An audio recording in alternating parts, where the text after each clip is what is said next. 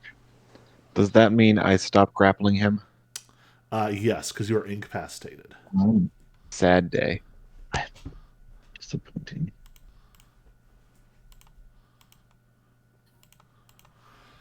All right. It is Snick's turn. You are stunned. It is the Silence's turn. Oh, whoops. Sorry. Snicked, at the start of your turn, you feel a. You feel this sort of generalized sense of pain. And in your sort of dazed state, you can see as some of your scales suddenly just start burning to ash and floating away. I need you to make a Constitution saving throw. That's better. That is a success. The Silence, you are a little bit too far. You are fine. Show. Whoops. Let's do some legendaries before that. At the end of Snick's turn, he's going to make a harmonic touch attack against Ty.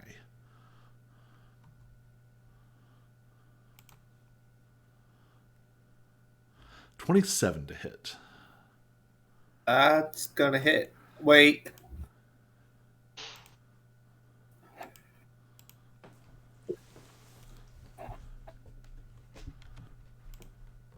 I want to say re-roll that. All right. Make sure you mark it off and spend your key. I'm already on it. Reroll is a 25. That still hits.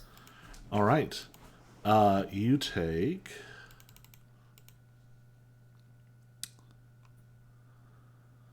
9 necrotic damage, and you are paralyzed for 1 minute. You can repeat the saving throw at the end of each of your turns.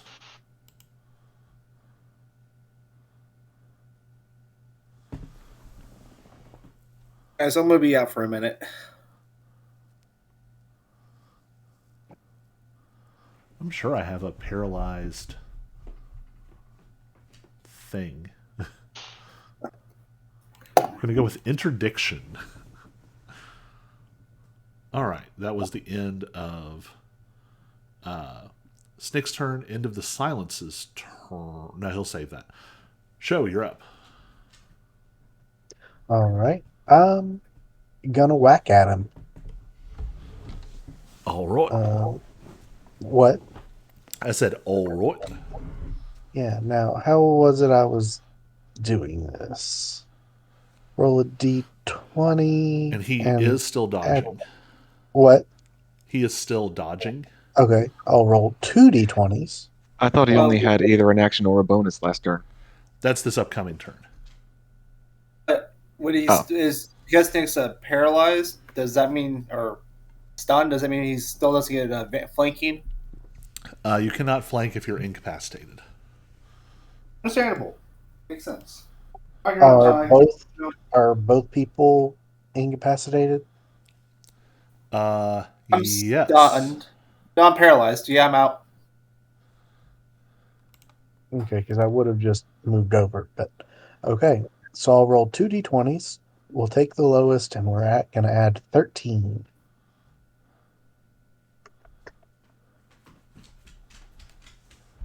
I got a 7. What is 7 and 13? 20? 20 is going to miss. We'll do it again. I did worse. Got a 15. All right. All right. So I can do flurry of blows still, right? I don't have to hit for that to work. Yeah, I think as long as you make a weapon attack. Okay.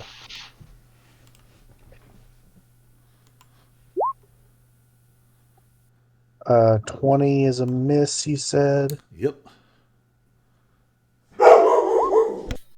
20. Dang it. I cannot roll above a 20, apparently. So yeah, that's me hitting 4 times and missing all 4 times. Love it. Love it, love it.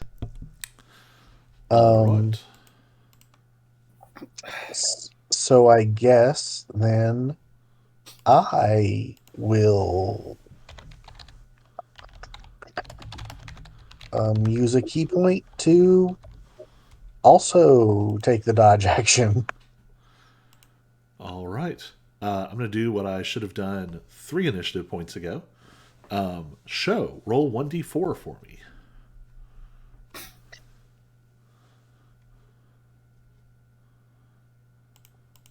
I got a 1.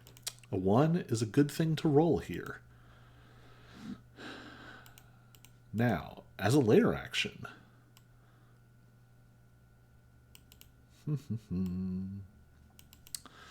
you all feel an incredible sense of pressure pushing against your mind. I'm going to need everyone to make a wisdom saving throw.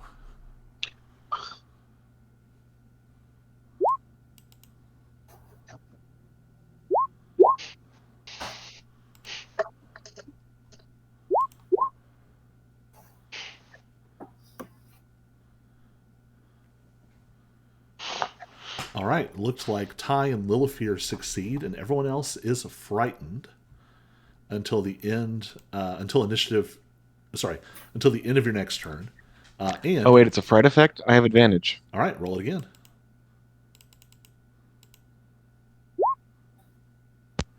20 is exactly what you needed.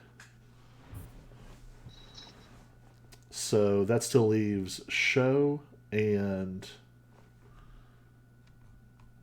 who else is under 20? Silence and yeah. All right, Show and Silenced.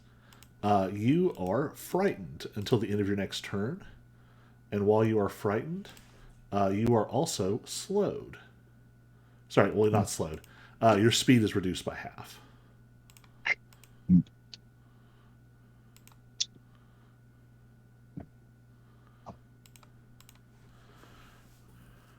All right.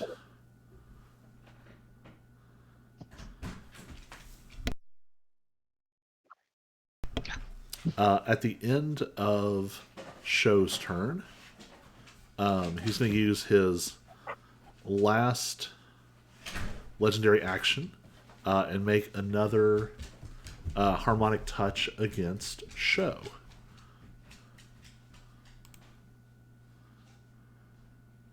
$23 to hit. Do I have disadvantage or anything? Well, never. It's a hit. Never mind. I thought it was a saving throw. 23 will hit. All right. That is 10 necrotic damage. Can I use my iron body reaction? Oh, interesting question. I'm going to say yes, but then you are also going to be paralyzed for 1 minute with the ability to save at the end of each of your turns. Paralyzed means I can't move or I can't attack. What? Paralyzed is... 1 second. I didn't hyperlink any of the conditions on here. Incapacitated is no actions or reactions. Automatically fails strength and dexterity saving throws. Attack rolls against you have advantage. And any attack that hits is a critical if the attacker is within 5 feet. No. I'll just take the 10 damage. Oh, no, sorry. You're paralyzed regardless. Oh, I just wanted to okay. make sure you didn't forget it. Gotcha. Oh, Iron Body wouldn't protect him from being crippled. So Gotcha.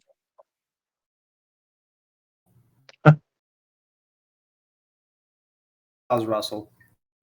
oh, Do I have the wrong audio on? mhm. For the- I was really, why you were, 27. I was really wondering why you were so quiet. So I prevent all the damage. But he only takes the equivalent of what he gave me, or does he take all 27 that I just rolled? Only up to what he actually dealt. Dang it. But I'll take it. And then he's going to heal for 40 damage.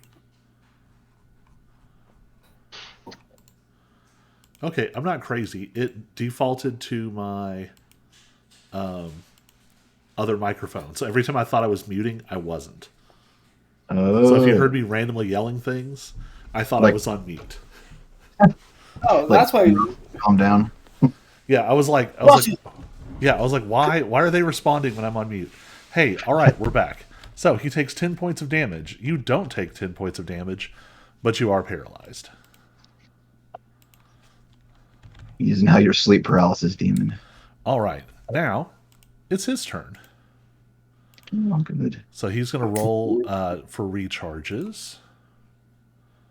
True Flame does not recharge. Martial Alacrity does. So he is going to... Oof. Yeah, he is going to Heavenly Palm at Show.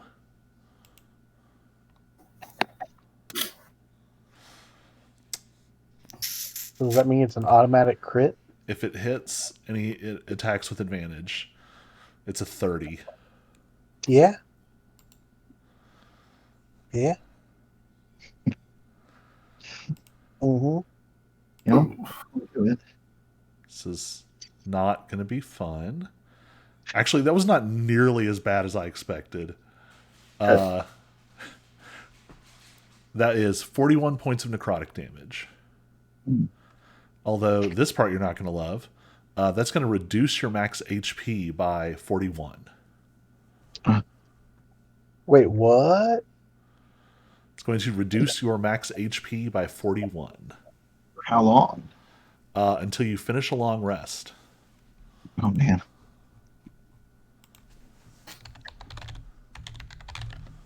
Well, the good news is, Show, he can only do that once. I hope. I don't like that at all. But on the bright side, I'm max HP, guys. I haven't been hurt yet. You're back to max HP.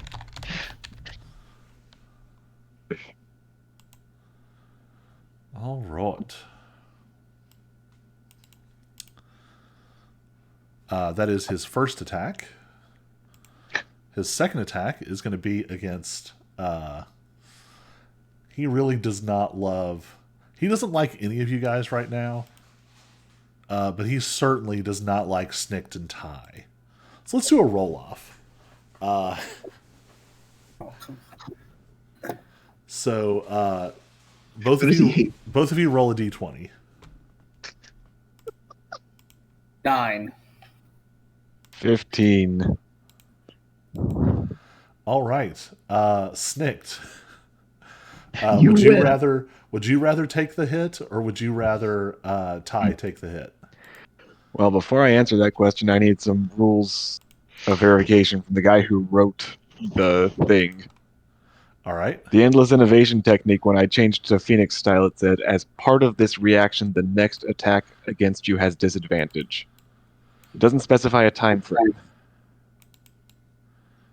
Yeah, I should probably tighten that up. Yeah, we'll allow it. Then yes, I want it to be me. I was also going to point out that he would have he'll hit you at neutral because he'll have advantage and disadvantage.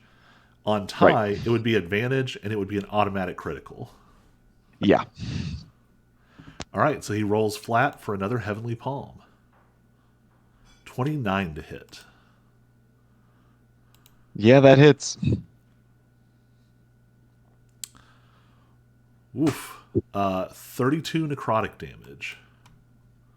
Ow. Stop it. Man, that's almost as much as that crit dealt. That crit was super low roll. All right, and then he's going to use. No, he's going to hold on to his martial alacrity because all y'all stunned. Mhm. Lilifear, it is your turn. Okay, then.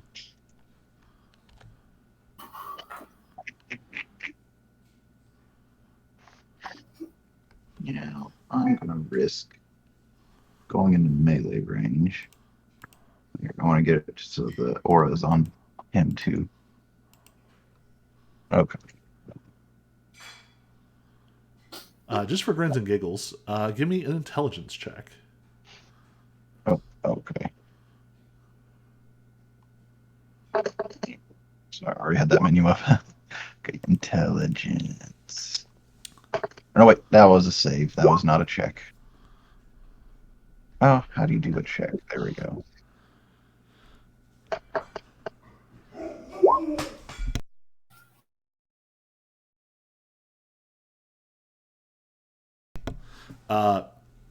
You just might sort of remember that things that get within, say, a certain radius of him start to crumble on their turn.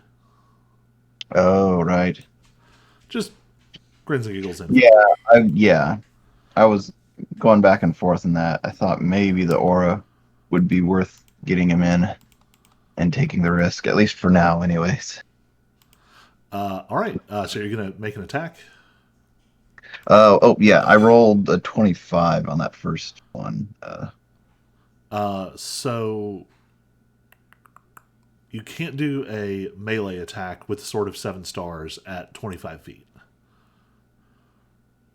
Oh, no, I'm attacking the dragon. Oh, okay, sorry.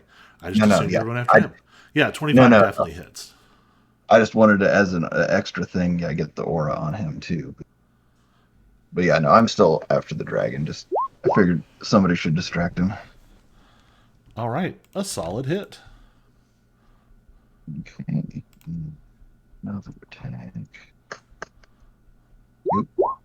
Okay. 20 will also hit. Okay.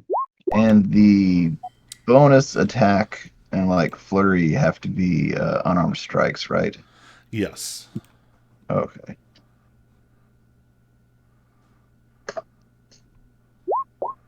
You 13.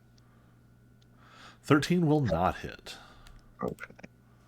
And I'm going to flurry.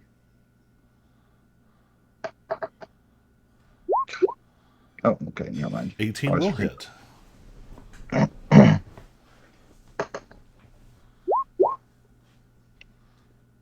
Okay, then. Nice.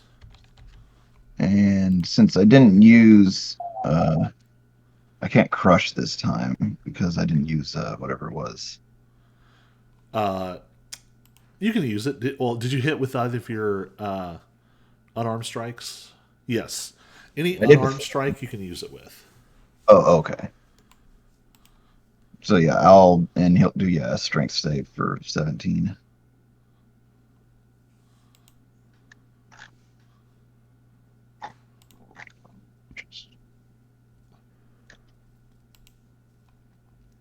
All right. Let's see how he does. Only gets a 6. So he'll take damage at the start of his turn. Which is something you can all have in common. Alright, anything else, Lilifear? I think I've done everything I can. Alright, it is the top of his turn. So go ahead and roll crush damage. Oh, right. Crush. Where is it?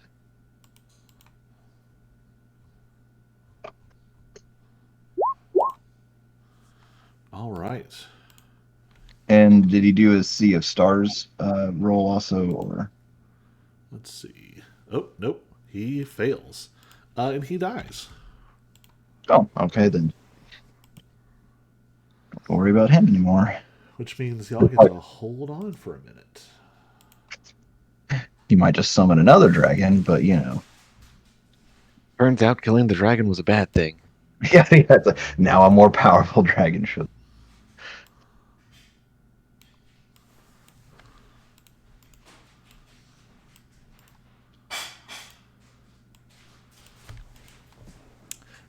The dragon die is not quite the right word. It sort of compresses in on itself and leaves behind a strange glowing sphere. Lilithir, lick it. Is it a dangerous sphere or You have no idea. It looks friendly like a sphere? tiny sun. Can I? Hmm. It Is it is. like dangerous, like a sun? You Oh, have no idea. It is Ty's turn. tie like the sun. At the top of Ty's turn, go ahead and make a Constitution saving throw.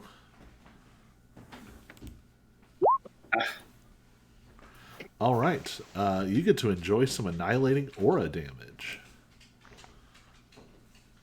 10 points of necrotic.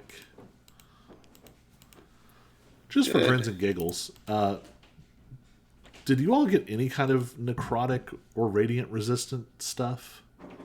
You don't have like a No, I don't potion? think we did. Oh, I didn't have enough y'all attunement definitely slots. talked about it, and then I guess just didn't do it.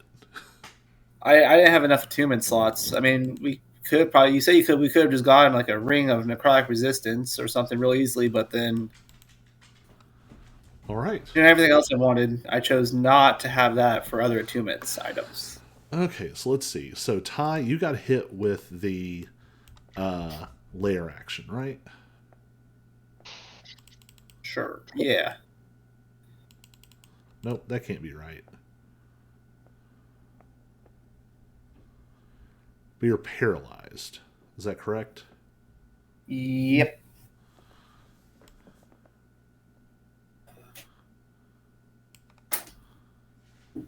Okay, so you got hit with harmonic touch. All right. So at the end of your turn, make a Constitution saving throw.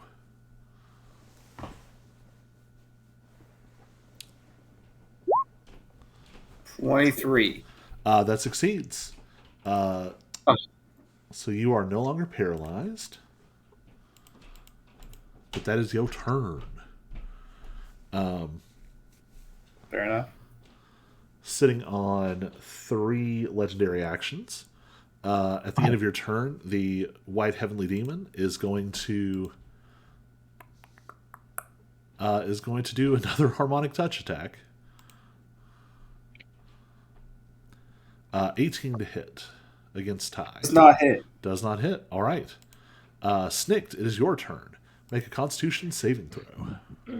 All right. 21. 21 succeeds. You do not take damage from the annihilating aura. And let's see. And the stun or whatever it was just for one turn, right? Yes. Hooray, I'm back. All right. The Sphinx. Wait, no, that was my last turn that got skipped. Oh, you were out last turn, so you're back up? Yeah, I'm back up this turn. All right. What you gonna do? A quick question. Looking at Endless Innovation again, it says when I switch to Dragon Style, if they fail on the Roar save, they must immediately use their reaction if available to move as far as possible. Does that count as forced movement? Yes. Okay, good to know. Wasn't going to use it yet anyway. I'm going to smack him. He's right there. I'm going to hit him. Because he's a big meanie. All right. Does a 21 hit him? 21 is gonna hit. Good to know. 13 damage. All right, and he would like you to make a Wisdom save. How dare. 31. Jeez. That was almost Crazy. max. All right. I'm going to hit him again. That's a 26 to hit 26 hits. for another 16 points of damage.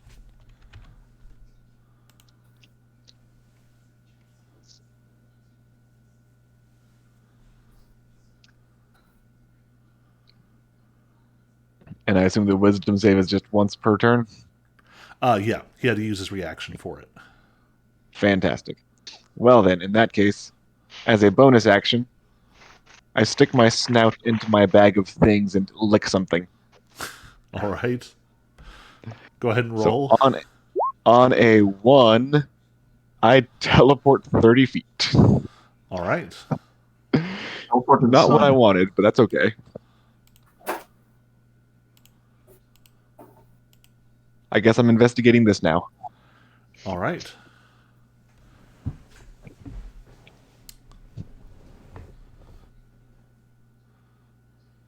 So that was your action and bonus action, right? It was. All right. And I don't feel like moving, so I'm done.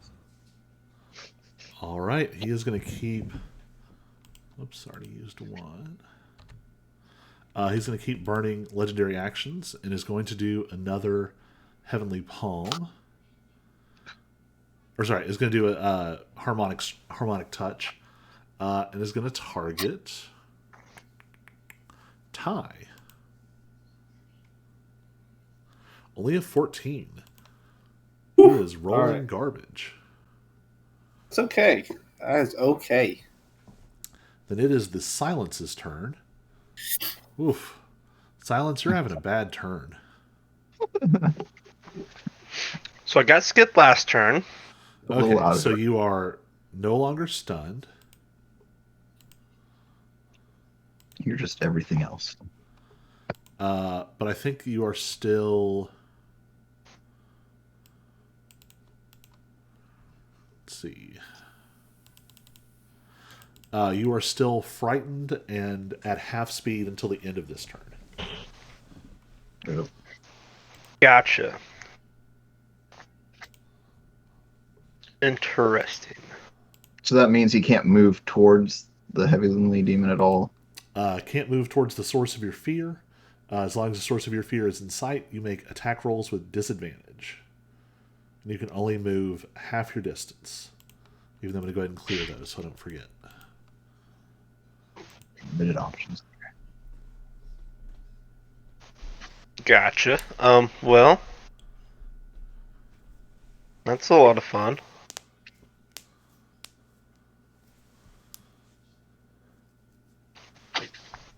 I guess I'll just stay put. Wait, where's his sound? Oh yeah, sound and make it over. Or did you use interposing shatter last time? I used Interposing Shatter He last did. time. Oh, and he never summoned him back. And we'll say you probably did it on your long After the rest. full rest. Oops. The sacrifices were made. Yes, sacrifices had to be made. All right. You could use your bonus action to activate Pure Thought. Was that the thing that makes it where the sound can attack, or No, that You've got that too. But you could use it. It gives you flying speed, moving through creatures, can't be grappled or restrained. oh, nice. That would and be lasts for 10 minutes. yeah. That could be a good thing to do. All right. So the silence, his physical form just sort of folds inward, and he becomes a being of pure psionic energy for 10 minutes. All right. On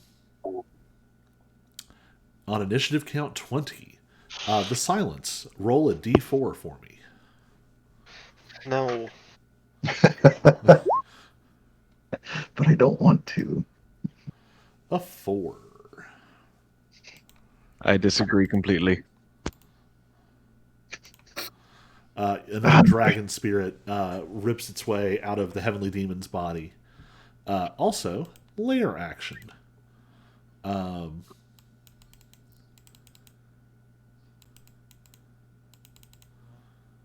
Oh, this is going to be fun. So, Show, you can feel this sort of. You can feel that the white fire of the heavenly demon is burning into your life force. which makes what happens next kind of horrifying. He takes in a deep breath, and it's like the ashes of your vital energy in the air are pulled up into his lungs, and you see a new layer of white energy surround him. So, how much are your max hit points currently reduced? Max hit points are currently reduced by 41. All right. He has 41 temporary hit points.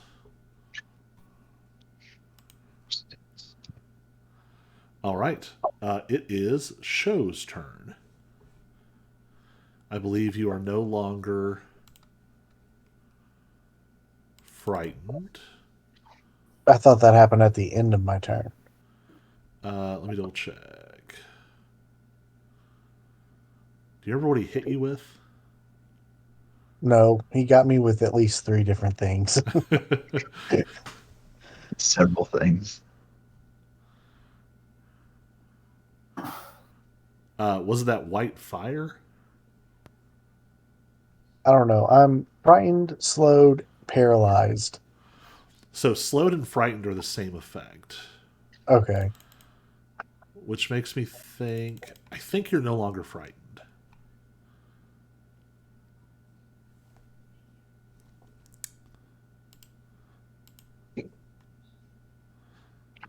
And did you make a con save at the end of your last turn? No.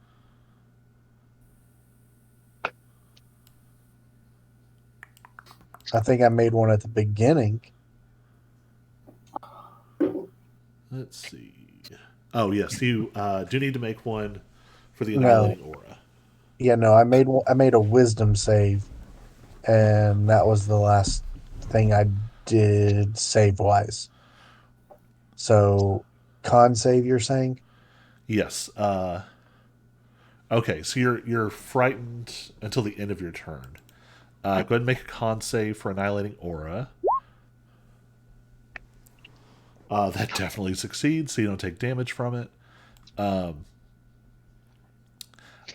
want to say you're still paralyzed. I think you get to save again at the end of your turn.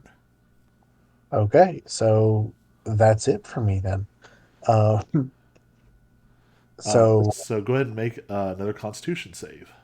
a cons, 2 of them or just one? Just one.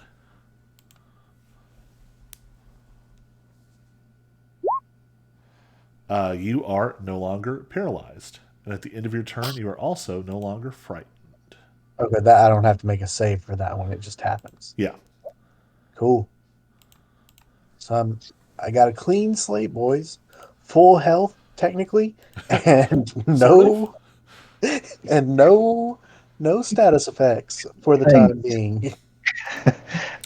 Till having Levin's next turn. That's what we call a successful turn. Right? All right. At the end of your turn, nope, he already spent himself down to 1. Yeah, you're just not going to do that. It is the Heavenly Demon's turn. It is now in Lilifir's aura. He only gets a 10. Well done. I think he's going to go ahead and burn that last save. And that means he won't take damage either. Right. Okay. But it also means he's out of saves. Right. He did burn through his, yeah. So that's useful. He is going to disengage, What? and he He's is going gonna to eat go over here next to Lilifir. Mhm. And he and Lilifir are going to have some fun. So he's going to make a heavenly... Oof. He crits on a heavenly palm attack. It's gonna one-shot Lilithir. There's a lot of 8s. 52 necrotic damage, and your max HP is reduced by 52. I have a question. Uh-huh. Because I became unparalyzed, do I still have my reaction and I had my turn, but it was pretty much spent? Yes, if you're not paralyzed, you do have your reaction. I say re-roll that. All right. Make sure you mark that off and spend your key. Done. Only a 27 this time. 35 points of damage, and your max HP is reduced by 35. And he's going to do it again. Second one's only a 15. Make sure you reduce that max HP too. So 35 plus 15. he No, rolled- 15 was a roll to hit. He didn't hit the second time. Oh, okay, gotcha. Yeah, okay. So just 35 on the minus. Yep. Let's see. All right. And Lilifear, it's now your turn. Okay.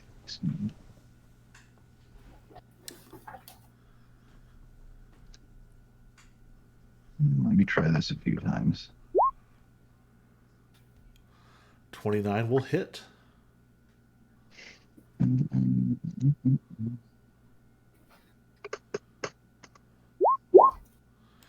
All right, 13 points. Go ahead and give me a wisdom saving throw.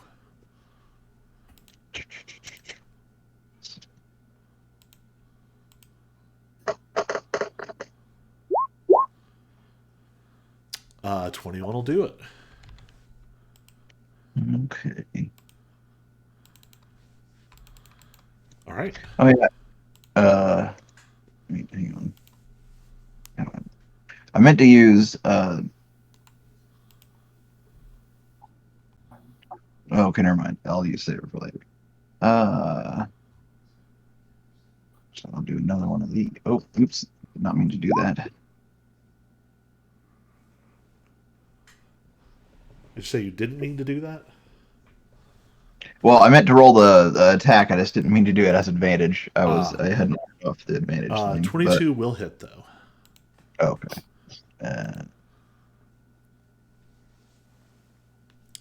Oh. Did we already have you roll a con save at the start of your turn? We did not. Nope. Go ahead and roll that con save for me. Should do that too. So many things during there.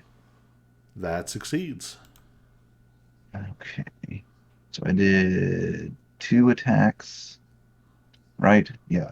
Okay. And I'm going to do Crush again.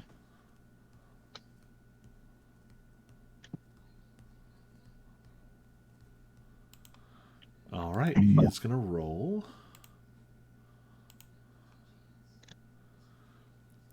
22. Oh, sorry, Okay. 29. No, 22. Okay.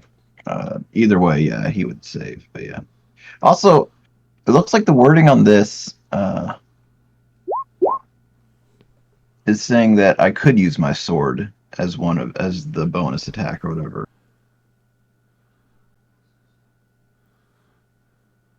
It says unarmed strike or monk weapon.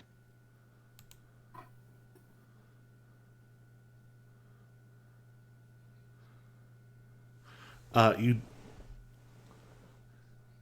didn't spend a key point as part of an attack. Oh, is that a different thing than Or being sorry, able as to part of attack an action. as part of your? Oh, okay, never mind. I was thinking it was spending a key point to make it. Okay, so the regular bonus attack is just unarmed. Okay, gotcha. Yeah. Never mind.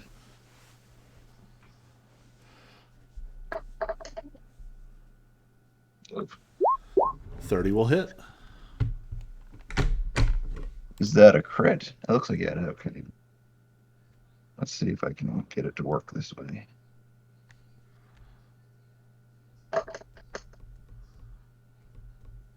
Nice. Okay. And then You flurry. punch through the shield of white light that he formed out of Show's life energy.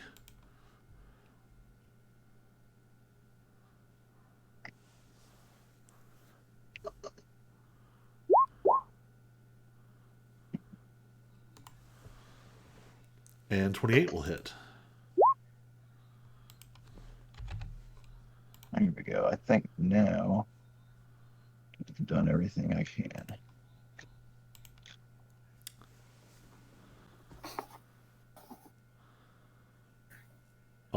right. He is going to spend spend a legendary action, and is going to. Yeah, we got a clear slate again. He's going to use Heavenly Word. Everyone gets to make a con save. Right, likes those con saves. Using my last luck point to re-roll that. And I guess you could also do the key point to re-roll it instead, but yeah. I'm gonna spend a key point to re-roll.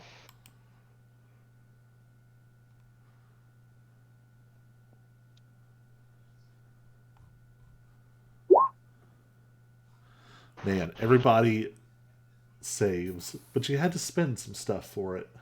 Yeah. Yeah, I would feel worse about all of his saving throw abilities except for that. Yeah. Monks kind of get a lot of abilities against saving throws. And All right.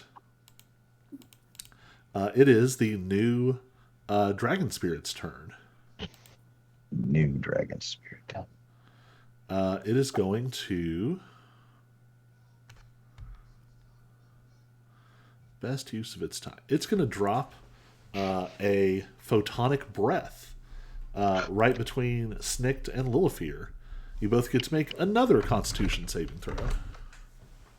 Does it also hit him? He is immune to this type of damage. Of course he is. Say Constitution. Yep. Oh my gosh. What's the ability called that lets me re-roll with key? Diamond Soul or Diamond I think it's Diamond Soul. something. Yep, Diamond Soul. You can spend one key point. You yes, must I take see the it. second result. I guess I should ask if an 11 fails. 11 does fail. Then yes, I will use a key point to re-roll.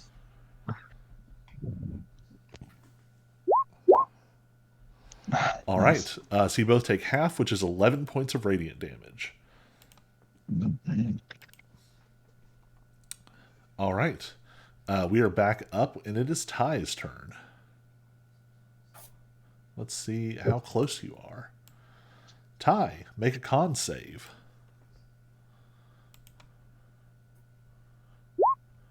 13. 13 is not going to do it. You get some annihilating aura. Unconned. Parts of your skin flakes and just comes off.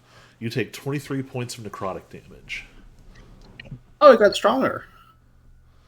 It just rolled better this time. Oh, That's like 10. yeah, no, I liked that 10 damage. Well, I'm going to fly 25 feet so I can get here. So I can hopefully try to do something to him. He didn't take the dodge action, did he? He did not. No. Or no, because he used disengage. With an advantage, I got 19. 19 does not hit. He literally catches the Vorpal dagger between two fingers and just hits it to the side. Second one does hit.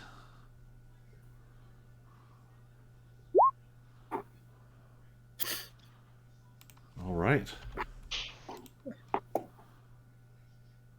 And I will spend my key point on a little flurry of blows. I'll roll it. Now I roll better. That'll hit.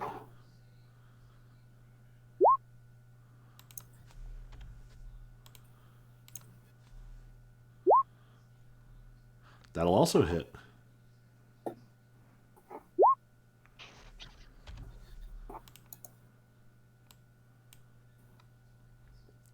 Anything else?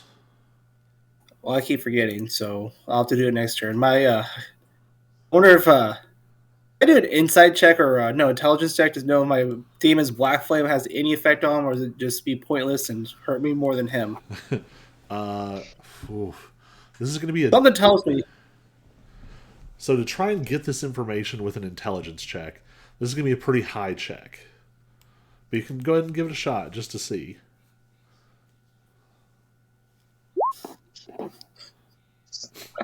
You have no idea. High. No clue. I'm gonna say it's probably not gonna work. All right. At the end of Ty's turn, the Heavenly Demon is going to spend a legendary action and is going to. He's going to make a harmonic touch on Lilifear. Hmm. 29 to hit. Yeah, that'll do it. So make a con save.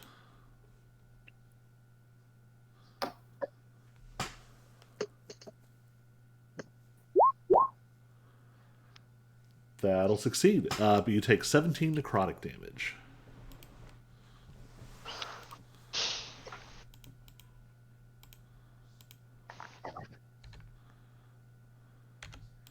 All right.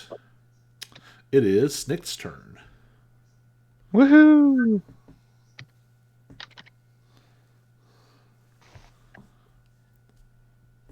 Lick the sun. I didn't get a chance to.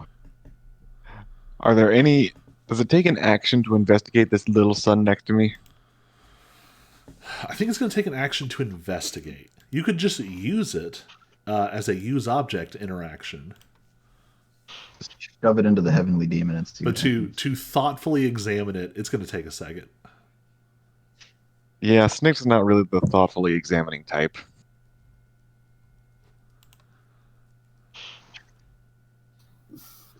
I'm going to use my reaction to switch back to Tiger Style, which means I get an extra attack as part of that reaction with advantage. All right.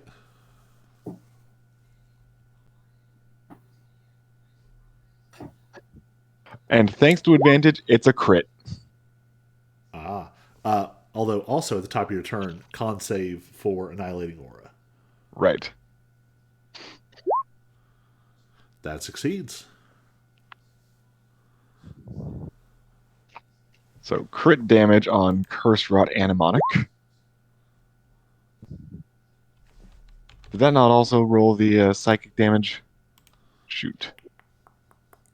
It did not. So is that just 1d6? It'd be 2d6. Okay. So that's an extra 7. And this sword does something on a crit, doesn't it? Perhaps.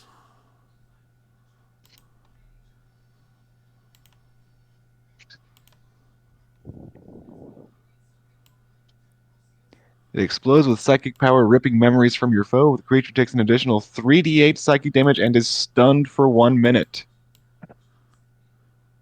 It can repeat saving throws at the end of each turn. Oh yeah, so there should be a save attached to that. Oh, yeah. This feels...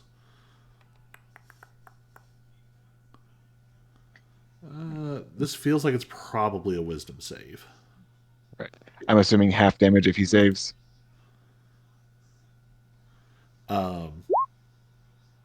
Now, we'll just have it be to not be stunned. Okay. So 9 more So damage. 9 extra damage. He did get a 21. All We'll right, say I'm that it assuming it should would be be my your- key save, so that would be a 19. Yeah.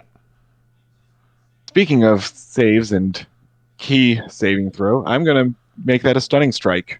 All right. He got a 28. All right, he is not stunned. I think that's So only that was like, my... that's only like the 5th stunning strike you all have used this whole campaign. Yep. Yeah, I always forget about that. So that was just my reaction. Now time to actually act. All right. Full action. First attack is a 22 to hit. 22 hits. So that'll be... Hello, damage? There we go. 22 damage. Woof. Second attack is 24 to hit 24 hits. for an extra 17 damage. And then I'll use another key point and I will flurry.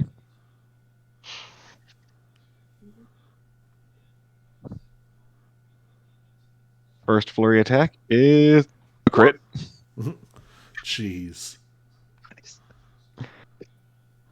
You all have had some hot dice tonight. for 17 points of damage. Second flurry attack is. Oh, what? I call shenanigans. Oh, They're digital dice. D&D Beyond. I I would like to speak to your manager. An extra 21 points of damage there. Get dice. Amy Dalen or Dallin, however you say it, on the phone. So because that was 2 hits with the flurry, that means that my Tiger Style gives me an extra 2d10 slashing damage, Jeez. which will be 6 extra points of slashing, and I believe he's poisoned. Yes, he's poisoned until the end of my next turn. And he's grappled again. So at the end of my turn, Turtle Crush. For another 5 points of bludgeoning. Oof. All right, well, that was fun. Snikt has found his niche. He's clearly very annoyed by that. At the end of your turn, he is going to use Heavenly Word again, and everyone gets to make a con save. Oh, and while we're at it, I got distracted with trying to figure out how my Black Demon frame will work, but action or bonus action only for him. All I right. did hit with Flurry. So you said con save? Yep. Oh, I'm going to re-roll Dirty that. 20. Oh my gosh. It's wild that monks both have proficiency in all saves and the ability to re-roll saves. yeah, No kidding. I got stuck with 12. Saves are almost pointless with it. Oh, because I did not pass. Yeah. So Ty fails. The silence fails if he doesn't re-roll. Nope, I'm not. All right. And show. Con save.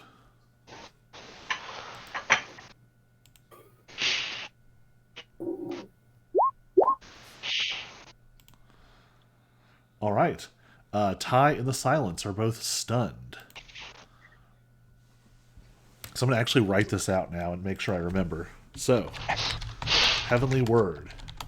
Ty and silence fail. Stun until end of HD next turn. Well, and people can also add active conditions on their D&D Beyond sheet, I guess. Yeah. You click on the condition section. I feel like Alright. I'm never going to be able to move. Right. Yeah, I don't know why everyone else is just sailing through these saves and you're having so much trouble. He's not even like targeted you more than anyone else. Like, Yeah. Just has trouble with those, yeah. Even with the, yeah. It's just every time I get like ready to move again, it's like, hey, I need you to make a save real quick. One more save. Okay, now here's another save. yeah, it is the silence's turn and you are stunned. I was getting excited. I was gonna You move. might almost do something. Can the sound do anything, or I guess not really. You could manifest the sound as a draconic shard. I mean, even while he's stunned. And we'll allow it. It is supposed to have a custom stat block, though. It does not have legendary resistance, and it does not have legendary actions. But it has everything else.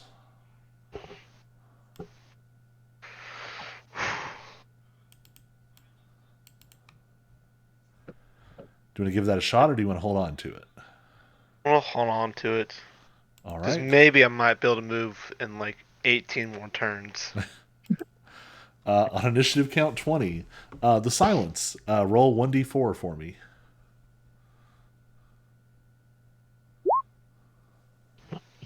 A 4. A 4 does nothing. Lair action. Because a dragon already exists.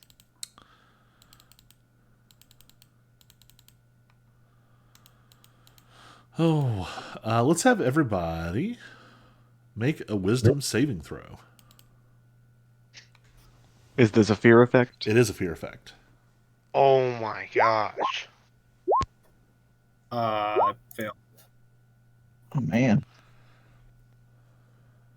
Why do I keep rolling the same one? I'm pretty Don't sure I worry, know. I'm with you this time. I'm All gonna spend right. one more key point. Everyone except for Snicked is frightened. I was gonna Hold say, up, yeah, hold up. even with Go balls, advantage. be fearless. Oh right, I guess I could do. I'll do There a we go. roll. I'm not frightened, boys. I spent the key point. Might as well too. Doesn't it only last one round? Frightened? What the Uh, fear? Yeah, this frightened is until the end of their next turn. So what you're saying is Harrison should have not spent the key point because stun would have overridden it anyways. No, I would have been able to move.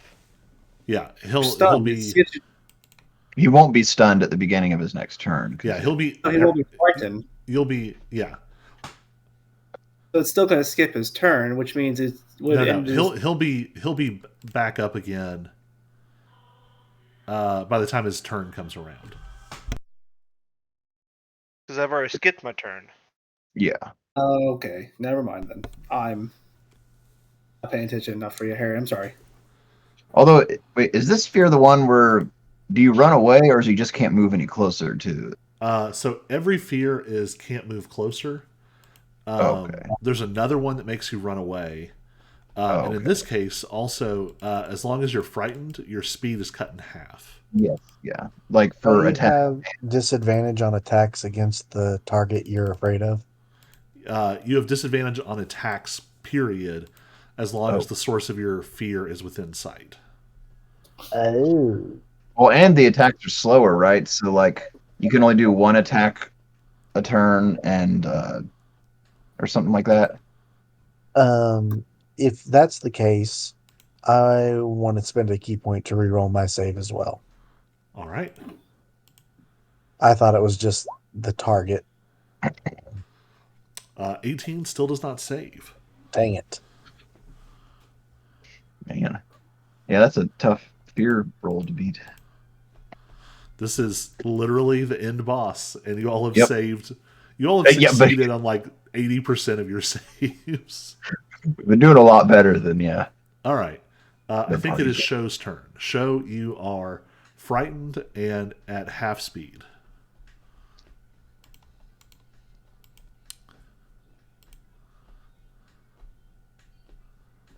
I'm going to go for the dragon.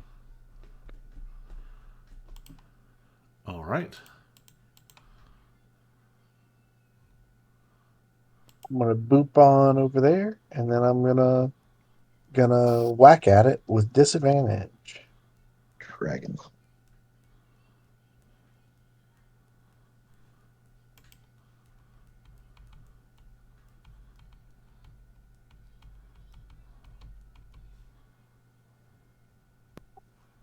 I crit fail my first attempt. Yikes.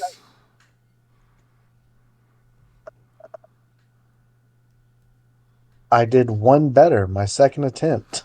I got a 2. The 2 actually still hits. If I'm Get reading it correctly, what's your attack roll? plus 13, so I would get a 15 to hit. Weird. It reads 1 higher for some reason. But yeah, that's Well, I still. rolled 2, and because of disadvantage, so I got 14 plus 2, showing Oh, 16. okay. Because remember, whenever I hit the roll to hit, it just puts in the Oh, it's combining them. That's so weird. yeah. Okay. But yeah, the 14 does hit. 15 hits. You mean? Or yeah, 15 hits. Or 14. Neat. Either one. So now a D10 plus 7.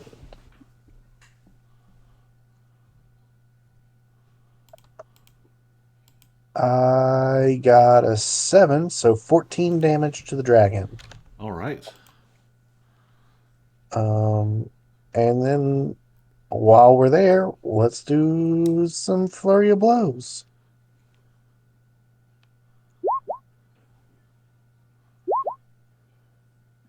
16 and 13.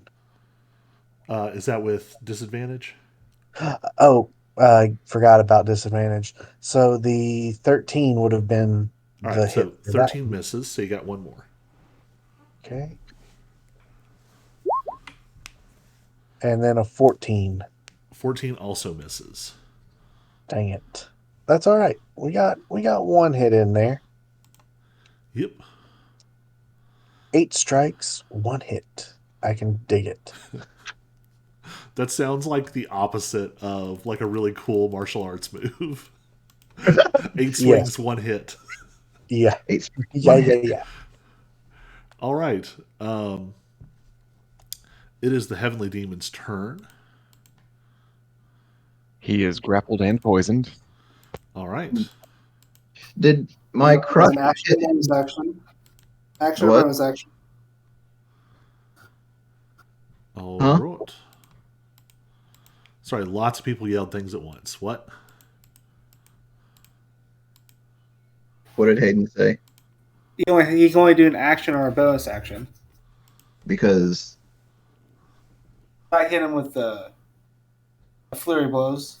right. I was gonna ask if I hit him with crush last time. I can't remember. I don't remember either. There's been a lot of rolls since then. Right. Well, I think I tried to, but I don't know if he But beat he's it already with the. poisoned, so it doesn't really matter Oh, much. yeah. Anyways, okay. So he's going to attack with disadvantage, but he is going to. Yeah, I think he would really like to get Lilifear out of the mix. Only a Oh yeah. 16. Oh, that would not hit. And did he roll for the aura damage?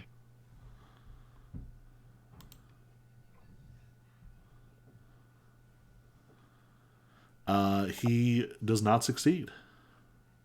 Okay. So he is stopped. Yeah, stopped. Speed is reduced to 0. Yeah.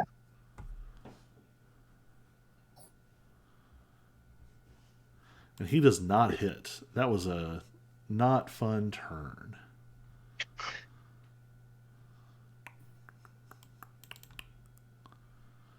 All right. That is his turn. But he does get his legendary actions back. Oh, well, of course it does. All right. It is Lilifear's turn. Oh, okay then. Um.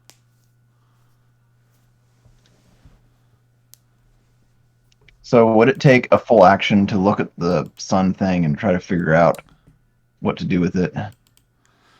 Or I could just use it, I guess. I say you can use it as an object interaction, And that would or also be yeah, or you can actually examine it, which will be an action. okay. Uh, I'll just try using it. All right. You've lost some max health, right? Yes. How much down are you? I'm down by 35. All right. Your max HP goes back to full, and you gain 35 hit points. Oh, okay.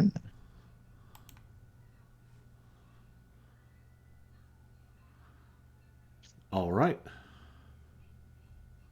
What else do you want to do? Okay, because I was in action, so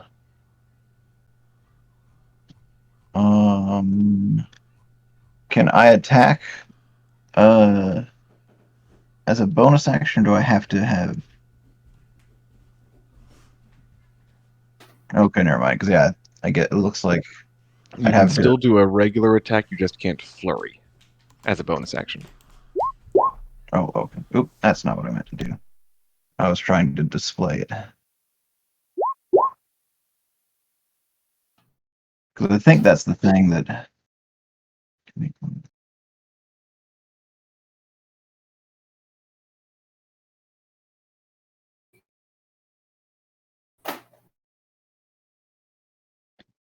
I think that's what that's saying.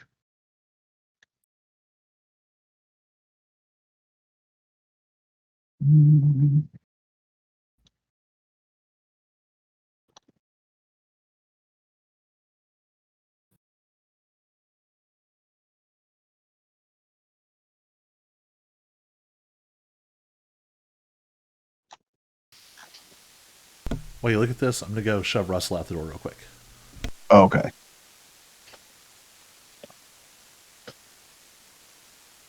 All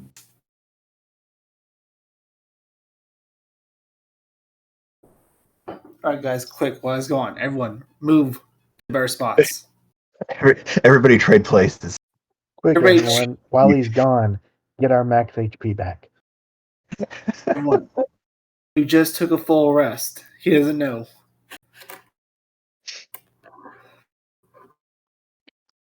But remember all your stats before the full rest. That way, if we have to switch it back, we'll switch it back.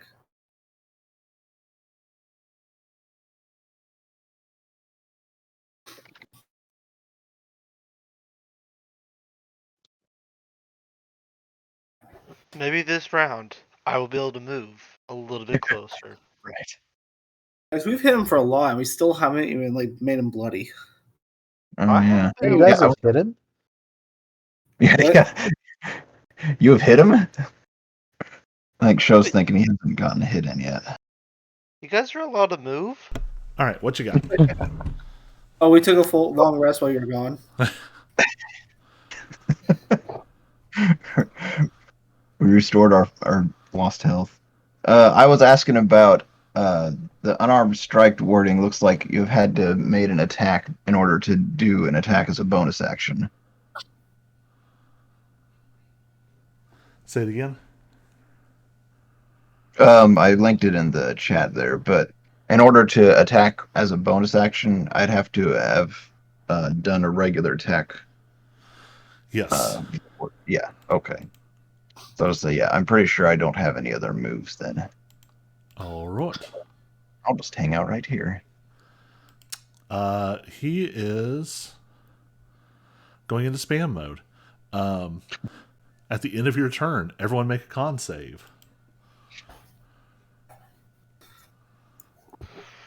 Oh my gosh. Do we have disadvantage?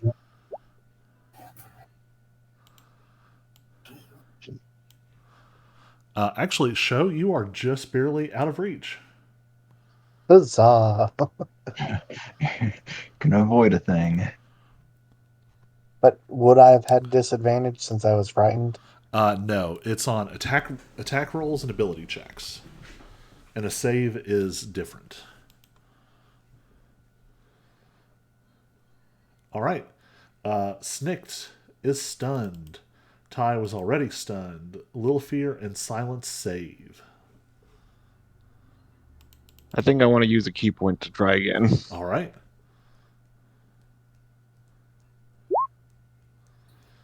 Jeez. I don't want him to be breaking out of the grapple. All right. It is the Wormling's turn. It actually has a target in reach, so it's going to make attacks against Show. Actually, it's going to see if it recharges its breath.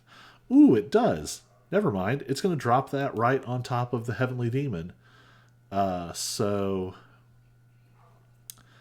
Snicked, Lilifear, and Ty get to make a con save. I tried just to did stop that. it, guys.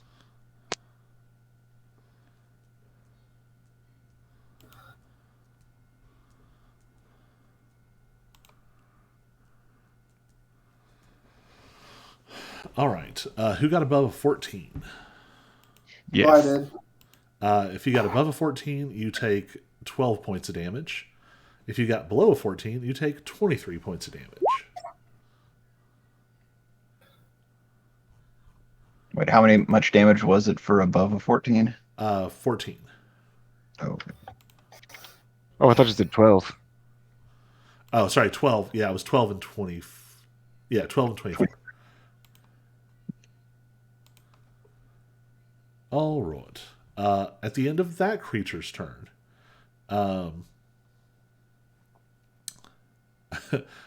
is going to use Heavenly Word again.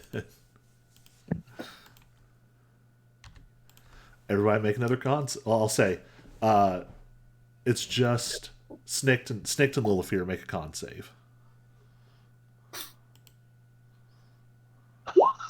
Does a 23 pass? Jeez, yes. Oh man, is it 20? Yes. I just give him a look and say, "Stop it." Smack him on the nose. Man, y'all have big bonuses, but you all have also been rolling consistently like 10 to 20 on all of your saves. Not all of us. Well, yeah, poor Silence has been getting the sticky end of the stick. All right, it is Ty's turn. I stunned. Yes, indeed. So at the end of your turn, you are no longer stunned.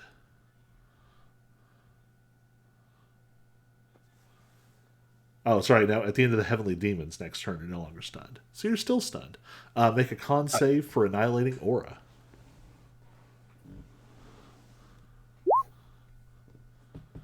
I will choose to re-roll that.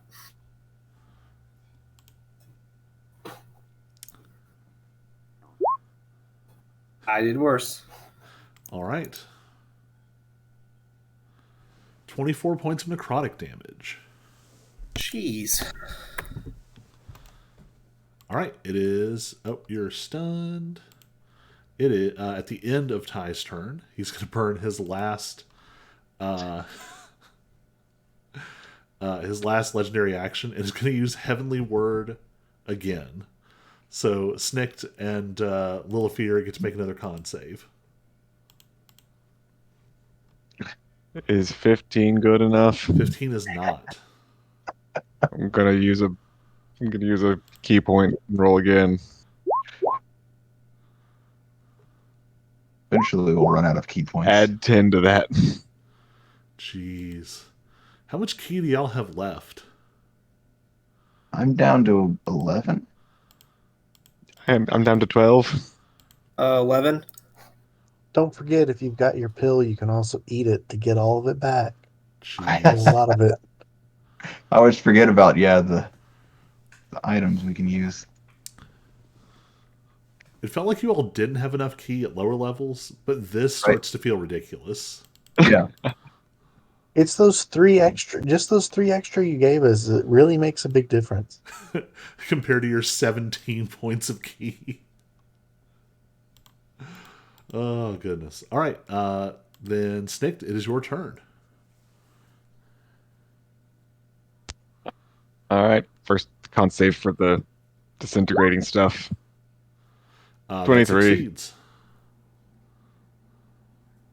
I'm just gonna keep beating them up.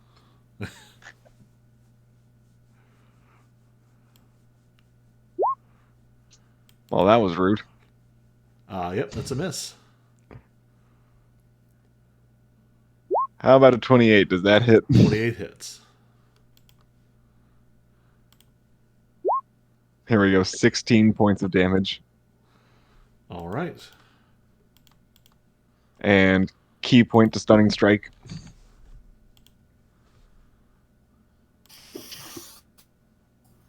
$26. Yeah. Second key point to flurry.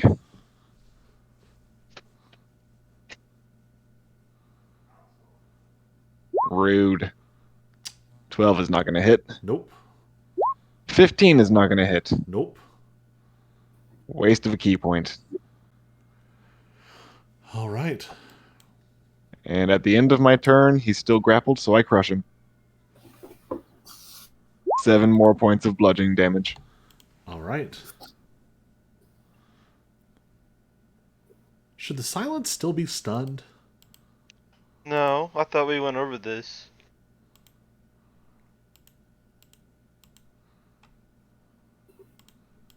I feel like you're not supposed to be, so I'm going to mark you as not stunned.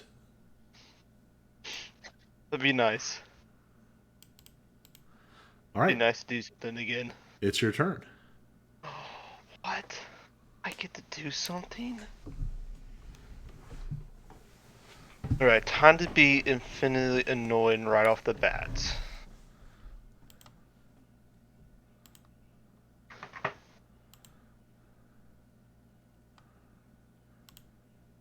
But I'm pure thought, so I don't even have to worry about like the gaffage anymore. So we're gonna come like right over here. But we don't want too close to him because that'd be too easy for him. Then we're gonna attack him. So I'm gonna hit him with my razor mine. All right. 24 will So hit. Alright, cool. I'm gonna spend a key point to use my knife.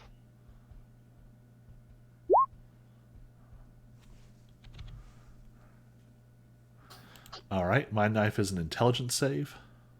Yep.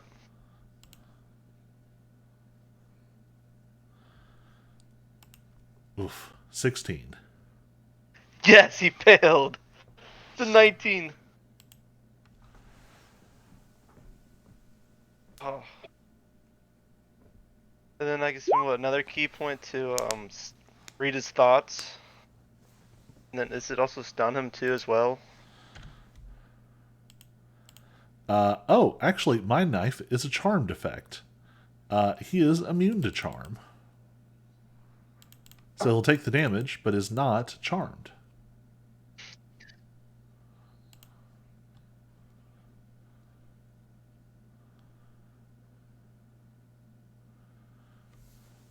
Alright. Anyways, we're gonna attack him again then.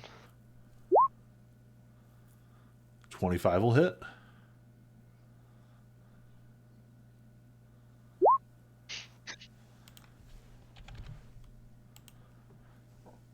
Alright, and then just to be extra annoying, we're gonna use you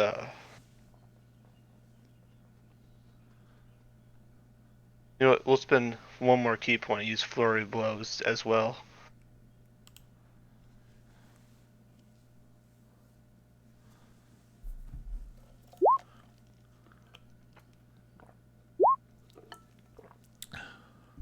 "17 misses, 26 hits."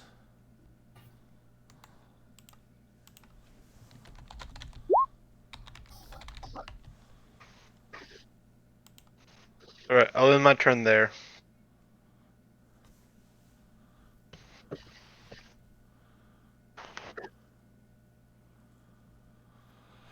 All right.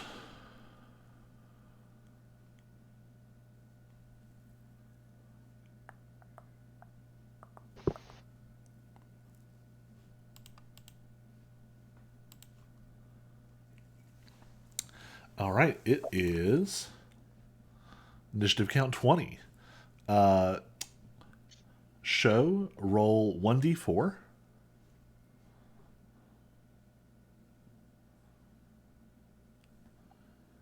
I got a 3. All right. That was not a good one to roll. I meant something that wasn't 3. He's going to use his lair action. Who is still missing max hit points? Show is How many?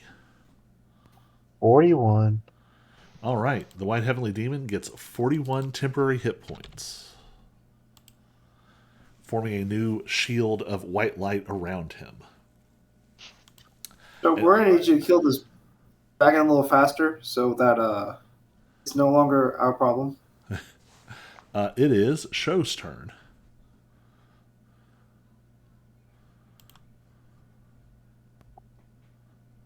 I'm still frightened at the moment, or is it Did you make your save at the end of your turn? I don't think I did a save at the end of my turn. Oh, wait. Hold on. That was probably the last lair action. Yes. You were no longer frightened. Sweet. No more disadvantage for the first time.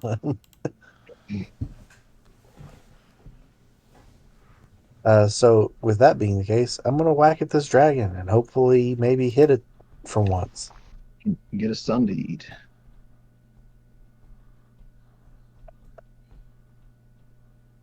I got 23 to hit 23 hits.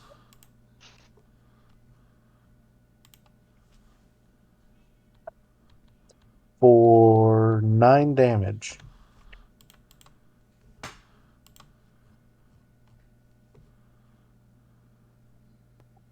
How's dragon number 4 looking? Honestly, not that hurt. Dang it. It's looking happy. Well, we're going to whack it again then. Getting really high to hit. 18 plus 13. 31, I guess. That'll hit.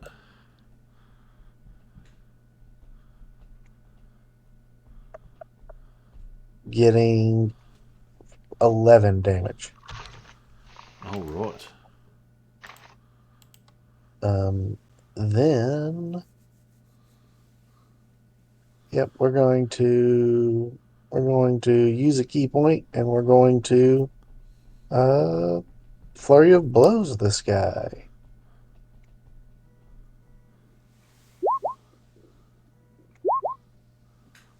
13 and 29 to hit. 29 hits. 15 damage. All right. It is very, very hurt. All right. I will take it. All right. It is the Heavenly Demon's turn. Oh, and I want to mark it. All right. I don't know if that'll do anything for if it gets its breath weapon back, but yeah, mark it. All right. It is the White Heavenly Demon's turn.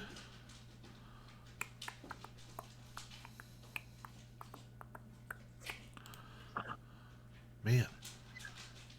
I don't think he's gotten his true flame back this entire fight. Oh Good. no, how awful. So sad. He is going to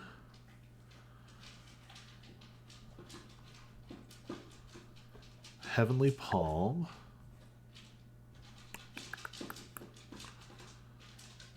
A little fear healed up, so he's going to go for Snicked. 19 to hit. Is a miss. 16 to hit. He has rolled like garbage. That's just kobold luck for you. All right. He did not get flurried by Ty last turn, so he is going to use his bonus action to dodge. It is Lilifear's turn, and I'm going to go shut the door because Russell just came back in. Oh, well, you know. Uh,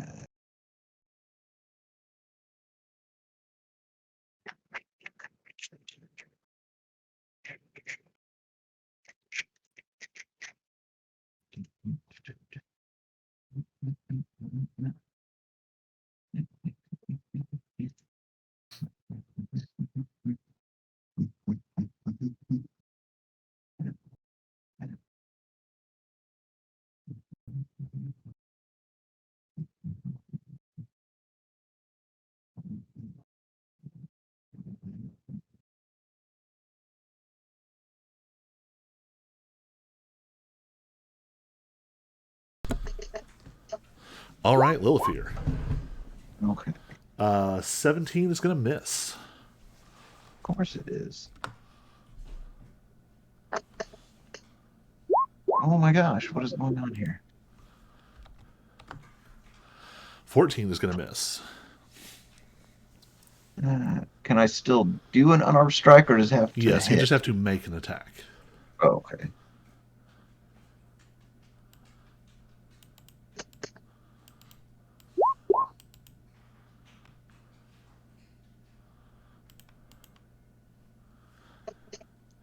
That'll hit.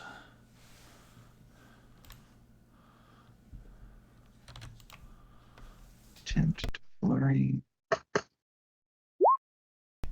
And that'll hit. And it kind of makes up for it. Oh, because can I crush then? Since I did hit. Yes. Okay. He gets a 20. Okay. That's all I can do. All right. So at the end of his turn, Ty was unstunned.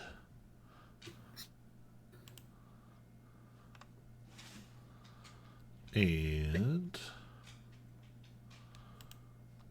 pretty sure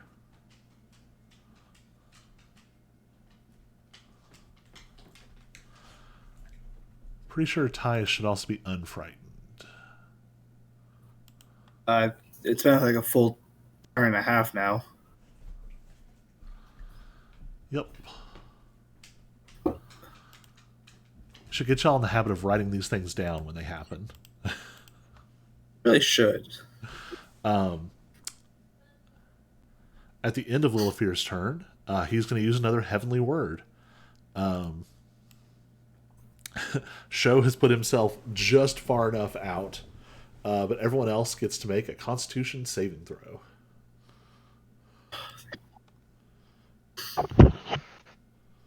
I'll take it this time. Is this the one that stuns? Yes. I'm gonna burn another key point. Getting low, guys. Right, it's my turn to burn my next key point as well. Does 19 do it? It does not. Crap. How about 11? That also does not. So Snicked is stunned. The Silence is stunned. Ty is not stunned. Lilifear, what'd you get? Oh, I forgot to roll.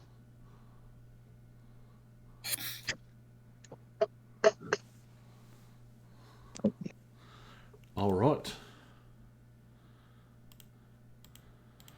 That jumps us down to the Wormling's turn.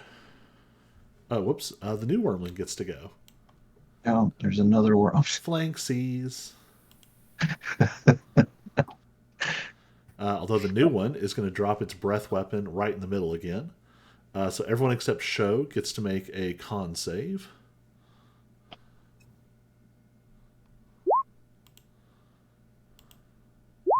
It's the fight of endless con saves. Oh, man.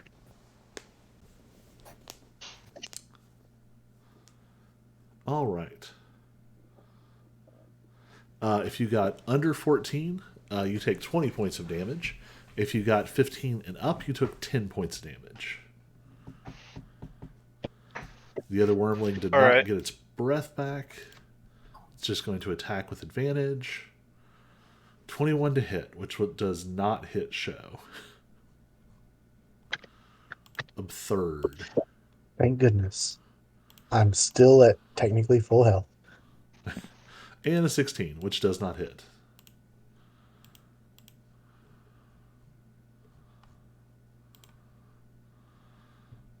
All right.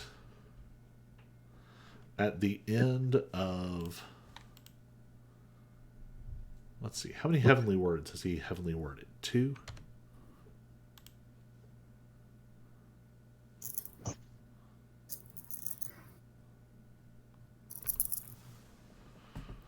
All right. The White Heavenly Demon is going to...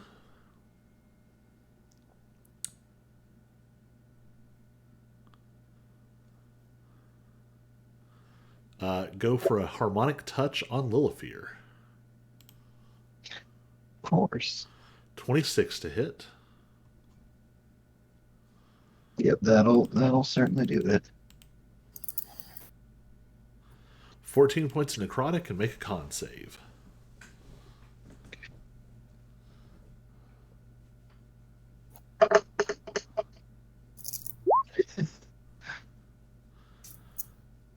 It finally worked.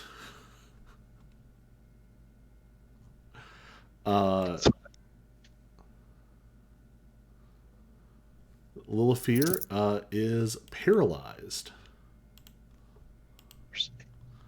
Which also means that your aura cuts off. Oh, really? Can I do the reroll thing in this situation?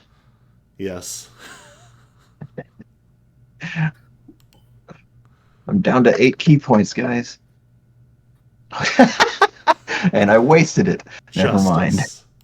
Justice. The DMS is elated. Okay, so no more aura for now. And what was the other thing it does? Or paralyzed, that's right. Paralyzed. And you can repeat the saving throw at the end of each of your turns. Okay. All right. Then it is Ty's turn.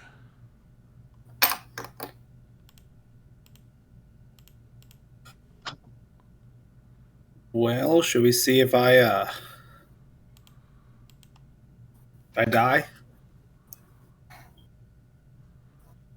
Oh, yeah. Make your con save. I choose to re-roll that. All right.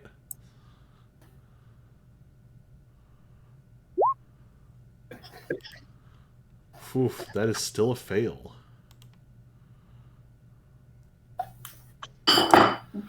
17 points of necrotic damage. I'm out. Ty is dead. Oh, dude. You all watch as the edges of Ty's form are burning up with this white light, and you see something shimmering come up and is sort of hovering above his body.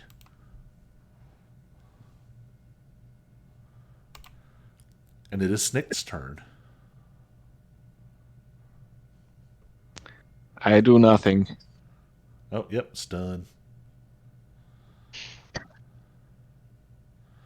All right, silence, stunned. Layer action.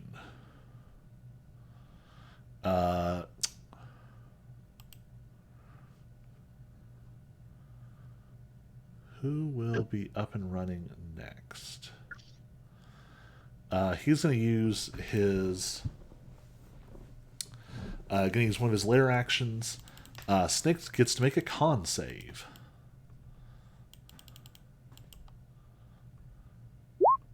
I disapprove. Snick, do you feel some kind of burning energy manifest around you?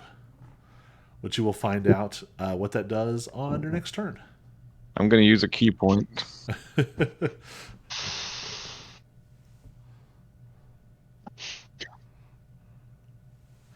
All right, you managed to push through. It is Show's turn.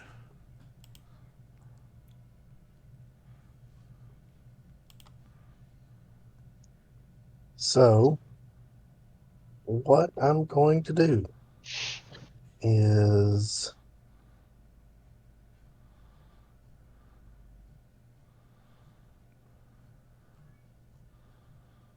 use a bonus action.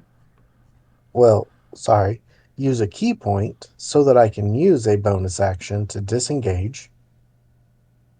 And then I'm going to fly over the stairs. And since I'm floating in space fighting two dragons, I like to imagine that I sort of just kick off of them so that I can land on the stairs, run across them, and float over here next to um Oh, before you continue this, I need to clarify. Ty is not unconscious. Ty is dead. Oh, wait, dead? Ty is Oh, dead. he did his Yeah. dead kill thing. Okay. yeah, I'm gonna do that.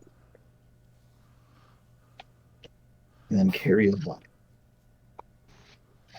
If I'm dead, then I guess. Oh.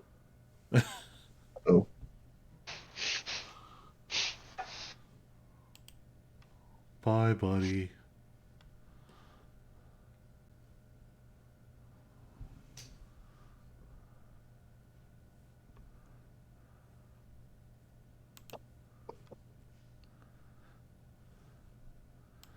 All right, Show, what you doing? Well, I was reading things. I'm still going to do this because this is what Show would do. I'm doing exactly what I described, getting over. And then I'm going to use the ability that I have to just to make sure I'm going to use this ability correctly. I can attack once with my staff and also heal once with it instead of attacking twice. I believe so. I think it lets you do one in place of an attack. Yeah. Okay. I'm going to attack first. So a D20. Oh, sorry. It does say during flurry of blows. Oh, forget that then. I'm I'm not I'm not doing that. Because I don't want to risk missing. Um, so I'm just going to try and cast uh Cure Wounds as a first level spell On. on on uh Ty Lee. All right. Because I know you said he's dead, but Show doesn't necessarily know that and would try to heal him anyway. Well, here's what I'll say, though. You've seen this ability before. Yeah.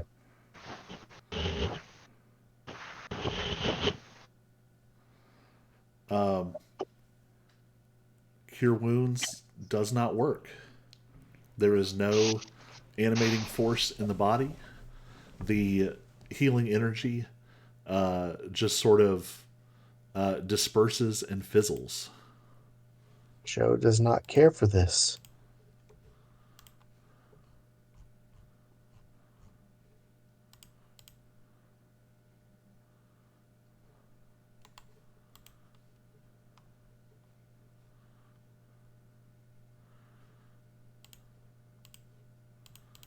So what else?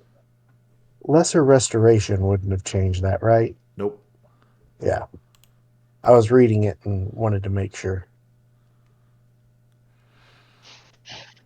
Yeah, that sort of enrages Show a little bit that one of his friends is down. All right. Anything else? No, that would be my bonus action and my movement. All right. It is the White Heavenly Demon's turn. He is going to attack Snicked. With advantage, gets a 23. That hits. 35 points of necrotic damage. And that's going to reduce your max HP by 35. And he's going to make the same attack against Lilifear. 27 to hit. Yeah, That that'll is hit. going to be an automatic crit because you are paralyzed.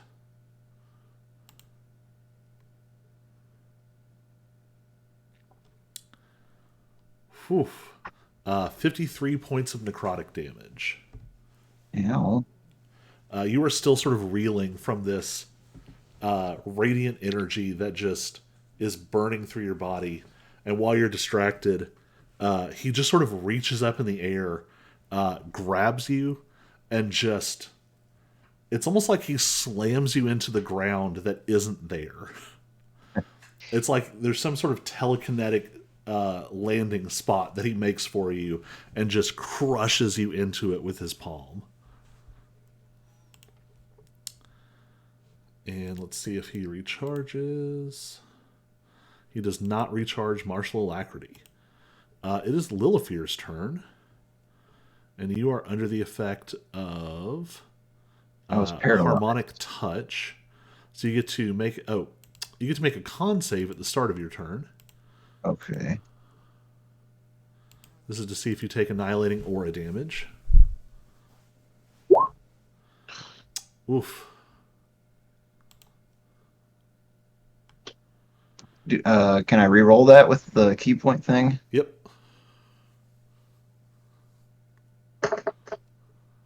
Not much better. Nope. 22 points of necrotic damage. And you get to make a con save at the end of your turn to shake the paralysis. Right.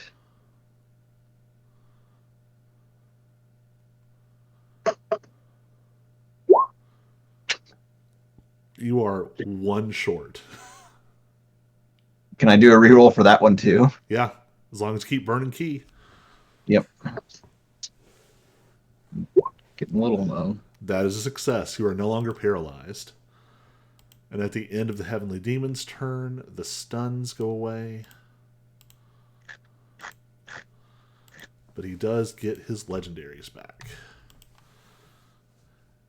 He is very hurt, and he is going to take as many of you down with him as he can. Just like a bad guy should. Wormling does not recharge, but it is going to fly up to here and attack with advantage against Show.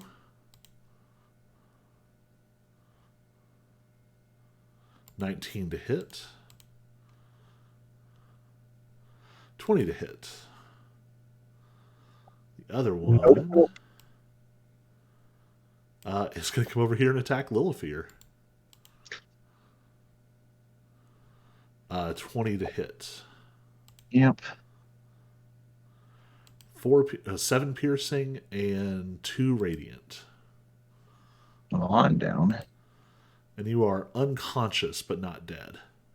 Oh, that's good. And a 20 to hit against Snicked. That misses. All right. We are back up. Ty is no longer associated with his corporeal address, which brings us... Oh, at the end of the dragon's turn, the Heavenly Demon is going to try and Harmonic Touch Snicked. Is that another save? That is an attack roll, which is going to miss. And now it is Snick's turn. All right. Start off with that con save. Okay, good. 25. Yep. Just gonna beat the crap out of him. He is... The more that you all have damaged him, it's like he's bleeding light. The air around him is getting heavier and brighter and hotter, but you can tell that he is hurting.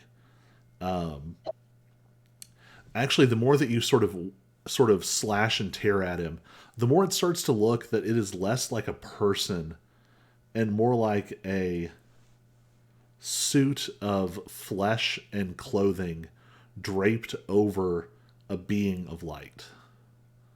There is an inhuman quality that is coming through. And Show is still up, right? Yes. Good, so I have advantage.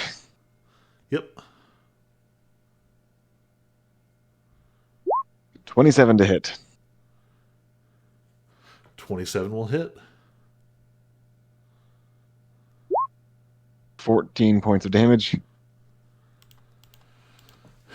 With 14 points, you claw away most of his remaining energy shield. There's just faint flickering sparks left. Keeping going. 21 hits. Oh, good. I think that he is... you smash through the rest of the shield. So now you get to make a very important wisdom saving throw. Yes, I do. How's a 27 sound? 27 is a success. His energy shield is torn away. He is bleeding light. He is barely held together at this point. It truly looks like there are now scraps of material body hung over this jittering, flickering spirit of light. And now we flurry.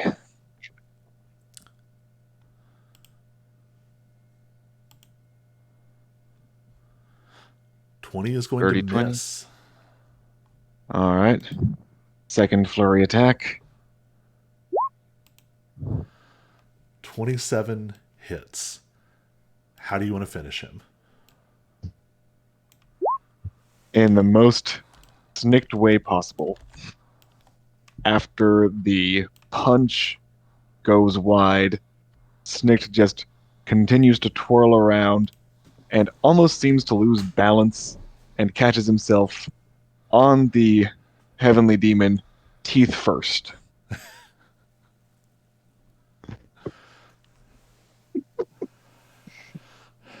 So, as you make this strange bite attack, you say teeth first? Yes. Just to see what he tastes like. Your actual teeth do very little. Your sort of natural monk energy allows you to bite down on what is otherwise now a mostly incorporeal being. But as you do, something clicks. And the rest of you see this. And Snicked, you just feel it as this sort of cascade of energies. But almost exactly the way the fight with the master ended. You all see these four guardian spirits sort of rise up, filled with this sort of colorful cosmos.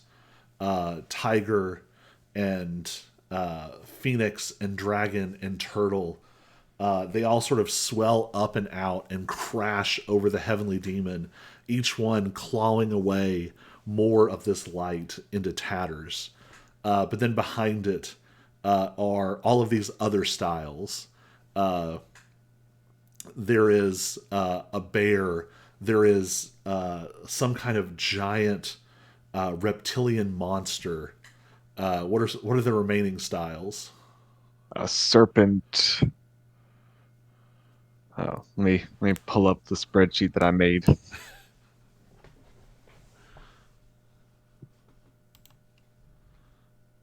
A serpent, a cheetah, a lion, and a hydra. You all see this cascade of these forms just crash into the heavenly demon, and he fixes one last burning-eyed stare on all of you, and you feel a malevolent weight pressing down as his annihilating aura reaches its peak, and then it suddenly is gone, and he disintegrates, coming apart into fragments of light. With a roar. Where did those go? Oh. I accidentally put some tokens on the lighting layer. As the two dragons let out a roar and just sort of dissipate. They leave behind these glowing orbs of energetic light. And it is now strangely quiet. What do y'all want to do? I want to see if there's any way we can help Ty Lee at all. What do you want to try? Shove a sun into him?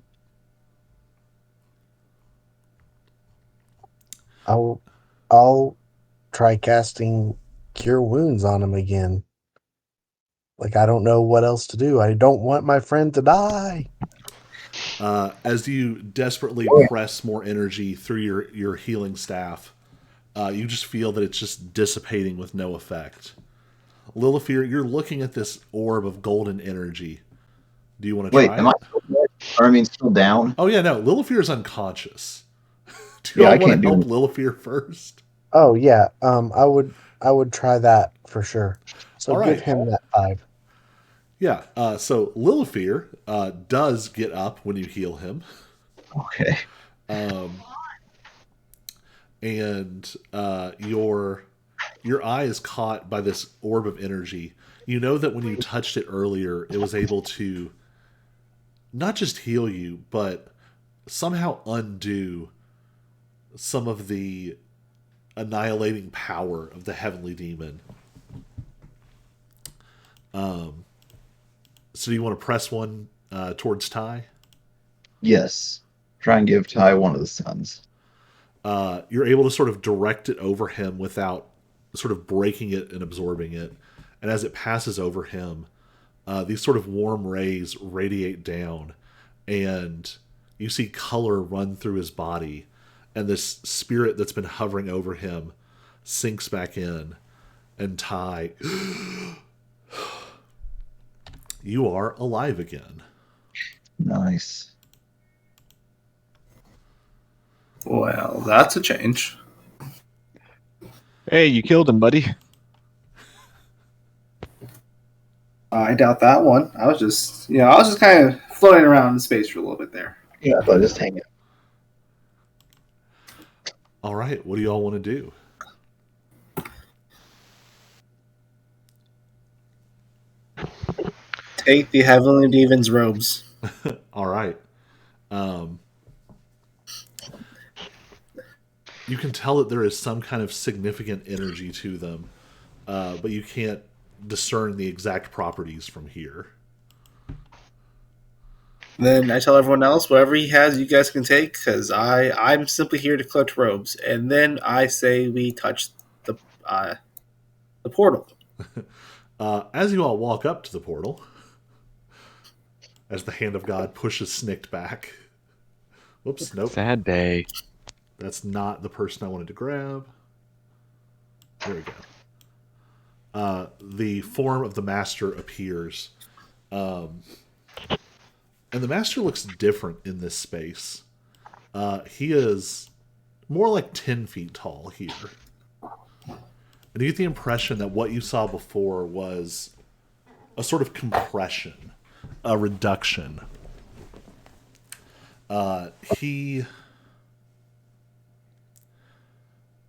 There's something strange about his appearance here. You get the impression that his physical form in this moment is more like an illusion. And he says, that got fairly close there at the end. Well, you survived. And he looks at the sort of cracks all around him and says, I think that's enough of this. And he snaps. And you see all of the cracks start to heal back.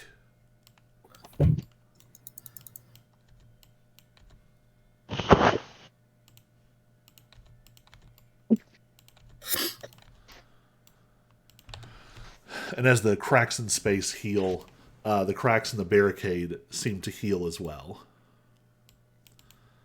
And he says, there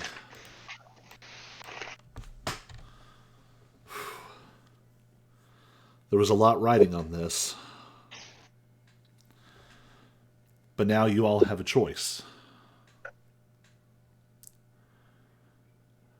In some ways,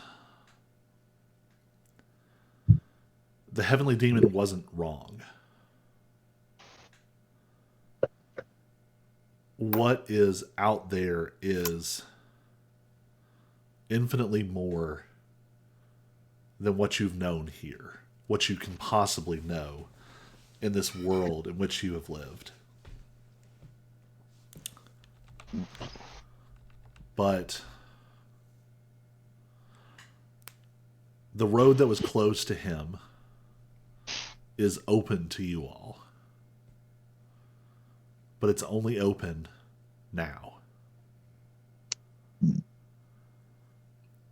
It's almost impossible to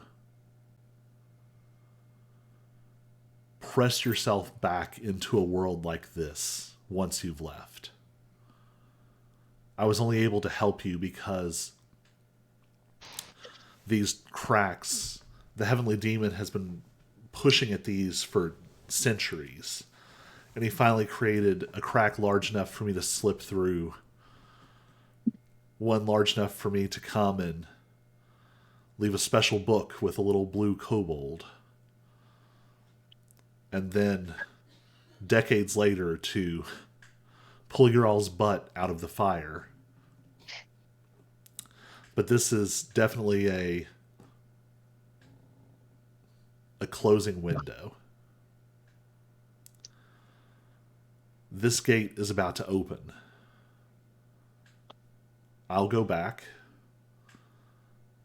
and whoever of you wants to come with me can come and see this infinite world beyond here. Your world will be as safe as it's ever been. Safer without the heavenly demon floating around. But this moment is going to pass. If you don't leave now, you're not going to be able to. You'll be like him. The biggest thing this world can hold. But you'll always feel that there's something else out there.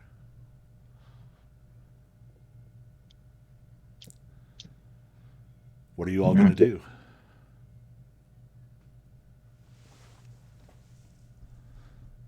And each of you can decide this for yourself. And I'm guessing this is a one-way street. Like, we can't come back if we go through. Right. Hmm. See, Show here was going to return to the real world until you said that we would end up like him. And Show does not want to end up like him and being a threat to the people that he currently cares about and wants to protect. So I think Show is going to go with him. Yeah, I did not expect that, but yeah, I think that's what Show's going to do. So would the people of our world be safer if none of us stayed behind? Like, I don't know, yeah, I'm just curious. Like, That's up to you, basically. So things that you have heard here. At this point, you all are going to live probably longer than anyone you know currently by hundreds, maybe even 1,000 years. You'll eventually die, but long after the people you know. yeah.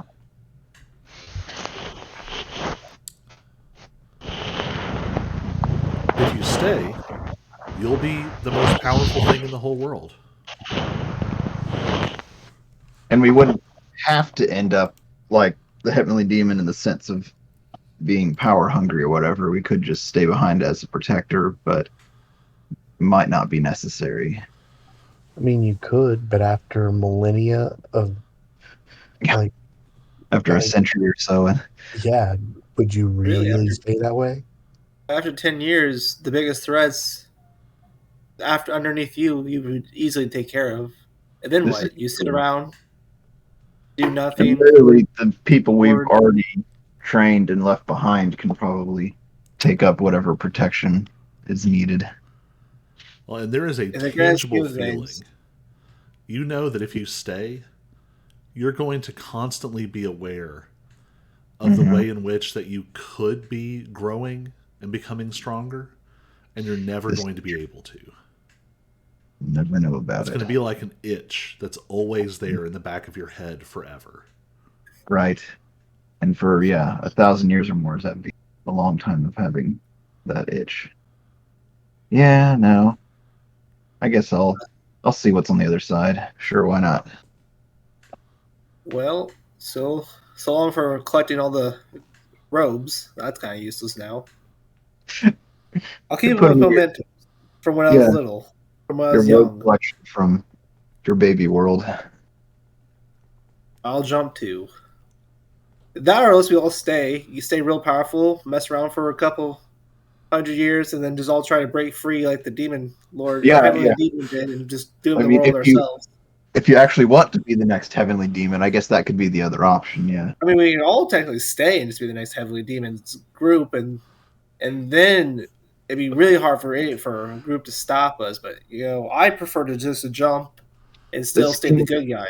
I like the easy. pivot that took you all like 3 seconds of like, oh no, will we become the bad guy? To, well, let's think about becoming the bad guy. I mean, we could become the bad guy. I mean, I why not? I literally thought of being the bad guy 3 seconds in. Like if we all stayed and we become as powerful as this heavenly demon with all these legendary abilities, like that All of us fight, together it could would easily require like break. 20 plus like people to try and deal with us. Do I give the people in my crystal an option if they want to like? Oh, right. You're familiar? Your work. No, the workers in his pocket dimension. Oh, yeah, you could give them a choice. I'll I tell you this though: could. the people that you recruited are 100% going to go because there are things that they can learn and do out in this world beyond that. Beyond their Yeah, that's just dimension. incomprehensible. The kind of alchemy they could do out there, they could brew stars. Oh, wow, that could be fun. Do you think they'll be able to handle it though?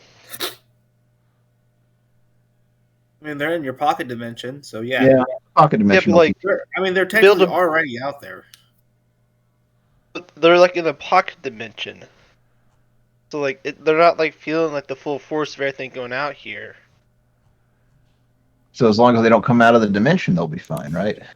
As long as you protect them, they'll be fine. Well, and as you sort of ask these questions, the whole world out there isn't going to just Like the world isn't going overwhelmed. to like instantly pop them like a balloon. There's going to be Right. like cities and sort of relatively safe places where they could pursue their craft. On top of that, this is just more info that the master gives you. Why is Snicked making a stealth check? He's sneakily licking the deity guy to see what he tastes like. I was just thinking while they're all talking, I'm already through. He's like, man, these guys are all talking too much. I'm gonna walk through this portal now. With the resources out in this other world, you could make them as powerful as you are now in like 5 years of half-hearted effort. Like you could easily, if once you become more powerful out there, you can easily secure them resources to advance to the level you're at now instantly. Fair enough. We're jumping. Yep. All right, is We're that we're gonna go find a star now, guys. so? Snicked is good to go. Ty is good to go. The silence is good to go. Show is good to go. And Lilifir, are you good to go? Yeah. All right. Sounded like the best option. The he sort of makes a strange motion. So you all were able to see behind the master as he waits for you all to think. Snick, this is like a glass screen door, and you're just like pressed up against it. Accurate. Licking it. Yeah. Like he's got his tongue out. He's like the dog on the glass window. Yep. He makes this like inward swirling motion and then pulls his hands apart and the barrier fades and Snick just falls into infinity.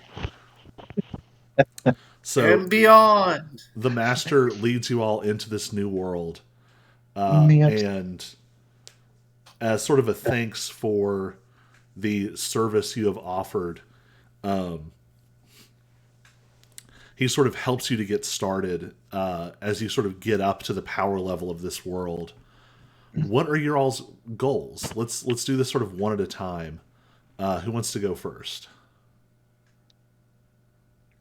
It's a big question. Show's goal is just to um, monitor any other rifts that might appear.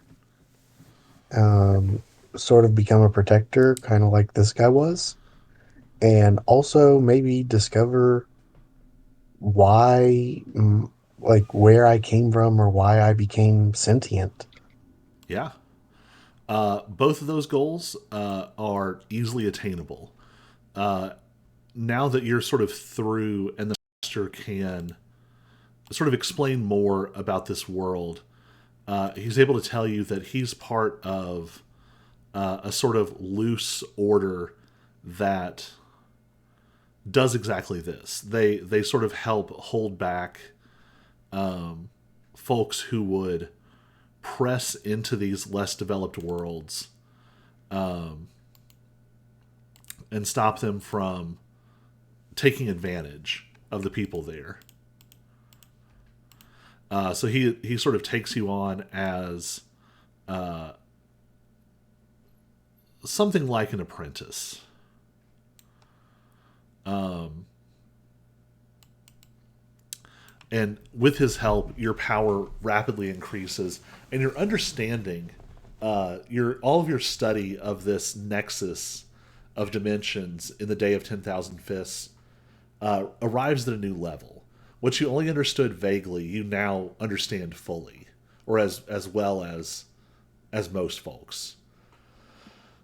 Over time, your skills actually intermingle with this understanding, and you can now feel you have sort of spiritual roots that pass through space. You can feel movement and energy across multiple galaxies as this sort of intangible root network spreads as your power increases. After it's not simple. Everyone out here lives a very long time. Things are very far apart, and things take a long time. But after a few decades, which is considered a blink to the people out here, you're able to discover a whole world where the dominant species is a kind of ironwood tree. And the world is infused with powerful spiritual energy.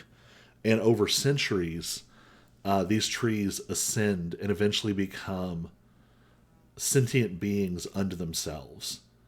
They become able to take increasingly humanoid forms, and they have an entire society, all intermingled, both the unascended and the ascended. And you eventually find not just this world and this people, but you find a place where there is a scar in the ground. It's a circular space. It probably runs 30 feet deep, and probably, I don't know, it's probably a solid square mile. It's one of many of these that you have found. And it's the place where, about a century ago, a little more, the Day of 10,000 Fists pulled a piece out of this world as it built one of its nexus spaces. And you can feel it.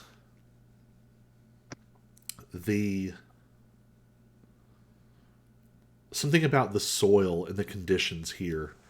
You know that this is where you grew. If you'd been allowed to stay here, you would have already been part of this world. This is where you would have grown up.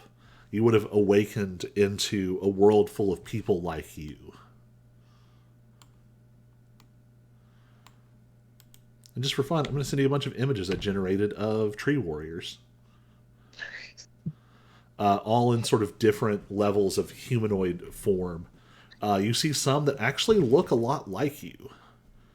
Others that have more refined appearances. The most powerful look almost indistinguishable from human, but you can tell that their substance is still this sort of life infused iron wood. Can dig it. That one looks like a Mortal Kombat character. Yeah, there's a lot of Mortal Oh. Kombat energy in those photos. Right. But yeah, this is only a fraction of your story because your species is long lived, even by the standards of this world. And as you continue to ascend, you go on for not just tens of thousands of years. You start to count your lifespan in hundreds of thousands, in millions of years. You watch over generation after generation, era after era, and an infinite amount of time from where you are now. It is a widespread story. What is the sort of ultimate title by which Show would be known?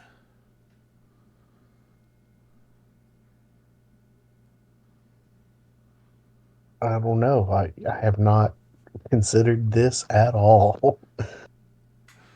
Well, we'll throw one out off the cuff. I think that they talk about a world tree, a being of this world who grew and grew until he became a space unto himself. The same sort of space that the sound has in his pocket dimension, you're able to cultivate inside of yourself. And eventually it manifests into the world as a massive, thriving forest. And the energy and reach of your roots stretches across the entire galaxy, across multiple dimensions and worlds. And wherever someone steps out of line, wherever someone tries to burrow back into one of these lower worlds and abuse it for their own power, they encounter one of the descendants of this world tree. And they are there to stop those who would harm places like this. And your seeds and saplings are seeded into these lower worlds where they grow up to become guardians in their own right, putting an end to countless heavenly demons across thousands of worlds in all their different forms.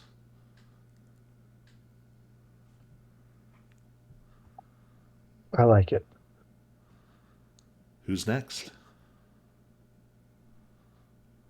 Oh yeah, were we able to send any kind of like message to the people we left behind, just so they know, where we went and that we're not, dead or something? I don't think you're allowed. Okay, like before we left the interdimensional space.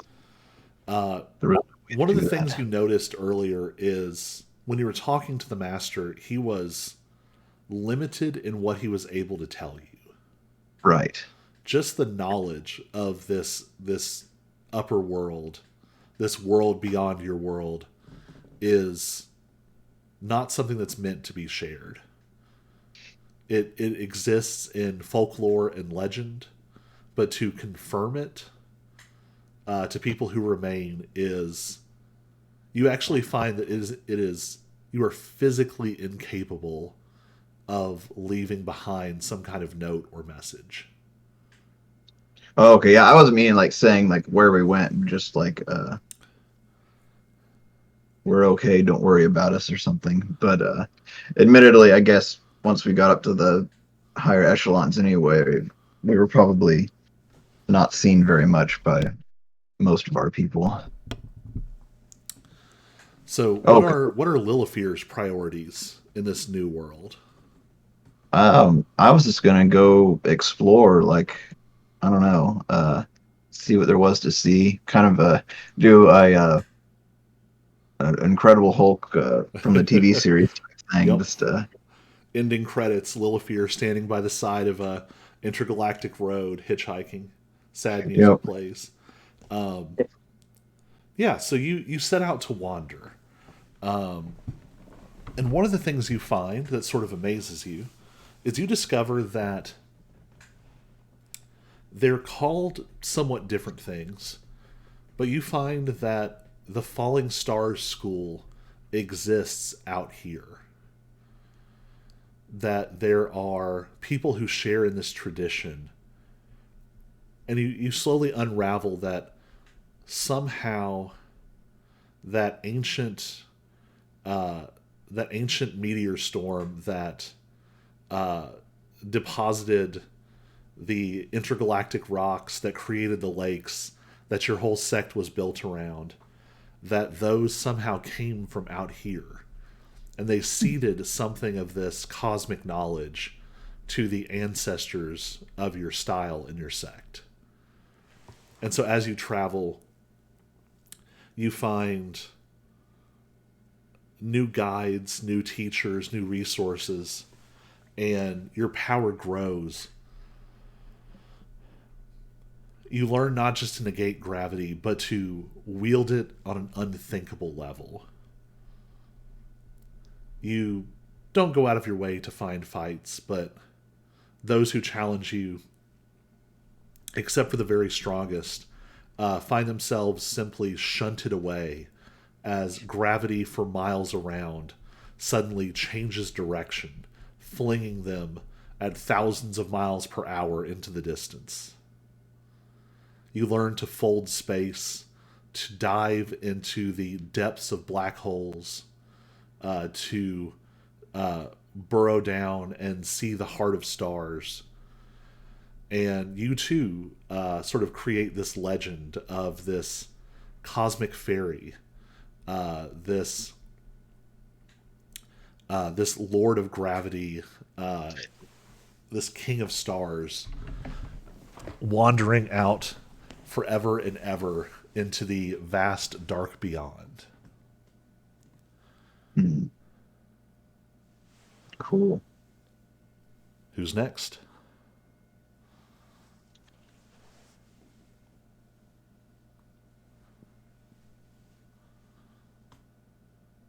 Oh, I got this. All right.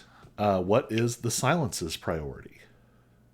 The silence priority is to go around and collect as much knowledge as possible. And then when he gets powerful enough, is to raise his own army to fight against any evil that rises within the lands. And to go out and conquer new ones on his adventures. Manifest destiny. So, you also find new allies, surprising allies, out in the depths of space. You eventually discover the world from which the crystal mind founder of your sect originated. A world of living crystal where psionic energy is powerful. And you find that there is a sect there that welcomes you and teaches you a higher level of power than you've ever known. When you rise high enough, you're able to refound your branch sect, and it rapidly grows into its own dominating force.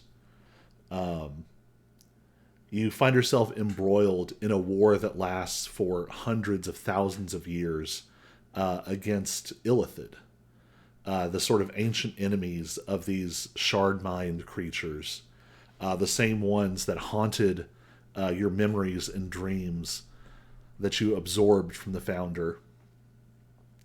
And everywhere that they try to enslave a world, everywhere that they try to harvest the thoughts and minds of people, your psionic army is there driving them back.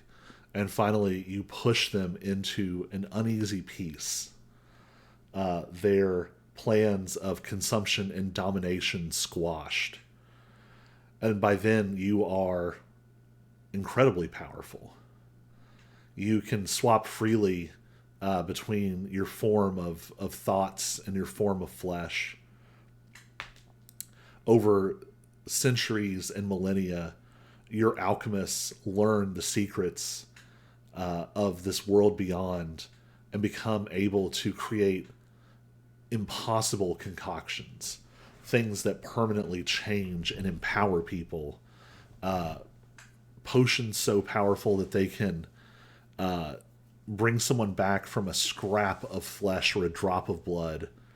And their alchemical tradition, this massive enterprise they create, helps uphold your army and the eventual sect that follows. What is the Silence's sort of ultimate? What is it? What would be the name of his legend? What would he be called?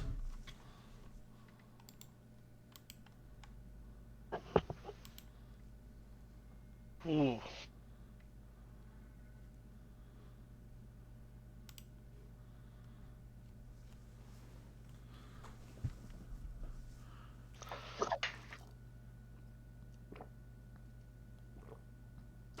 I don't know. Can't think of anything coming off the top of my head. The silent but deadly. I was gonna say, what about the Silent Emperor? Oh, there you go. Lustily. Yeah, that would work. This Silent Emperor, the Emperor of Silence. You don't. You find that once you become powerful enough, you don't even have to rule anymore. You're so powerful that forces just array themselves to please you. Your techniques become the highest aspiration of martial artists in your part of the world. People seeking to learn psionic power. It becomes the badge of status that people seek after, and your legend is imprinted out on the stars and on thousands of planets that you saved from mental enslavement or devouring.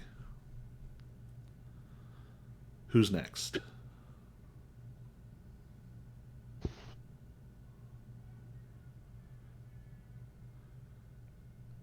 Well, I guess if Hayden's muted, I can. Yeah, I was about to say, I don't know if he knows he's muted.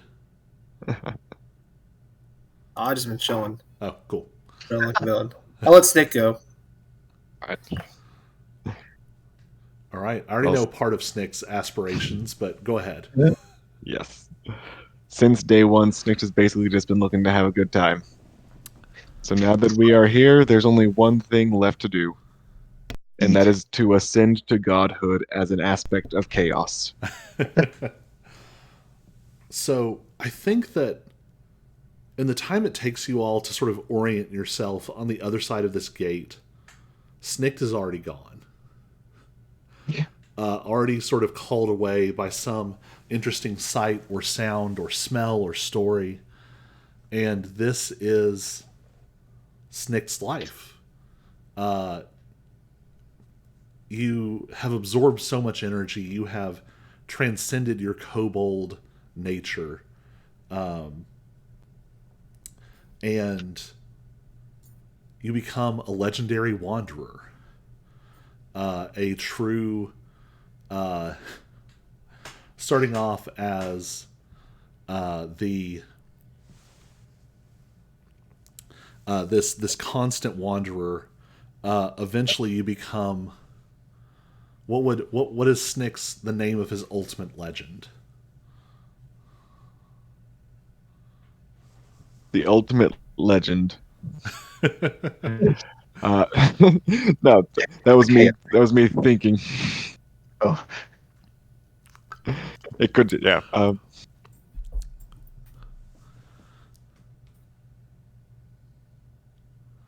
The mythical cookbook.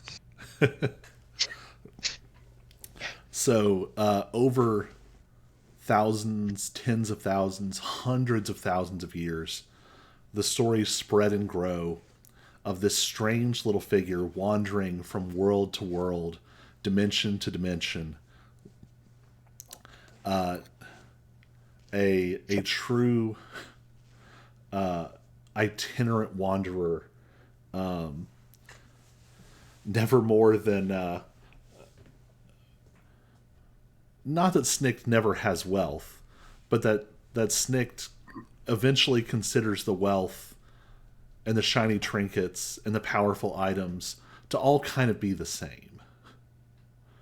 And so stories spread of this wanderer who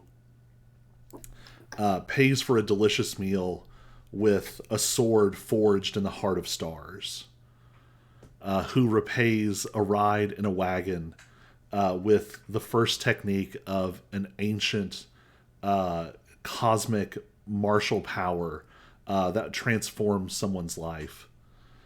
And you just leave this mark all across the world, the bane of emperors, as you come in and with equal skill charm and offend in their courts, and they are helpless before you. And you accumulate recipes and martial techniques and trinkets, and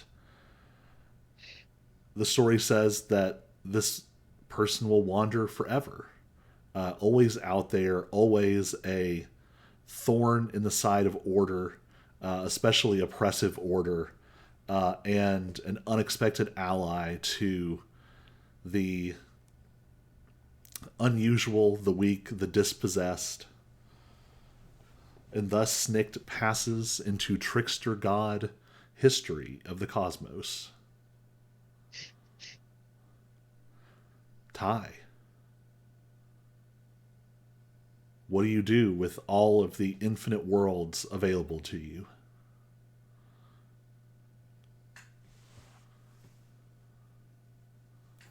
Oh. So, because Ty has kind of started his collection of demon robes, it has fueled an idea. Ty is going to be a collector. He's going to build a great library of Ty, named after himself because it's be a little self-centered. And Ty is also going to be a wanderer of the worlds. But he's going to be wandering, looking for knowledge and just learning about different arts, styles, fighting. You name it, Ty wants it. A book that increases your dexterity by 2 or wisdom by 2, Ty wants them. 100 years for it to recharge is nothing. So where once Ty aspired to rule over a world as a demon emperor, he now becomes a different kind of figure of power. Your collection grows and grows, and eventually it becomes an institution unto itself. Eventually your collectors are known all across the world, trading and bartering and acquiring, and you become known as the king of the greatest storehouse of artifacts and knowledge and art in all the universe.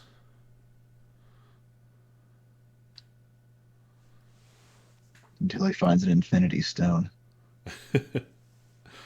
Do you have an idea what Ty's sort of ultimate legend is known for? Ty's legend His legendary name. is that he is everywhere. Say you discover something new, Ty's there to learn it. He'll trade you other information and tools and weapons and items to fuel his library. He recruits people to go and map out, say, a civilization built a really cool temple. He'll have them map it out and then build that temple in his library. His library is always ever growing. Ty's legend is the legend of you want to know, you want to know it, Ty has it. For this everlasting thirst for knowledge, and his hopes that will keep away boredom of this long life he will be living.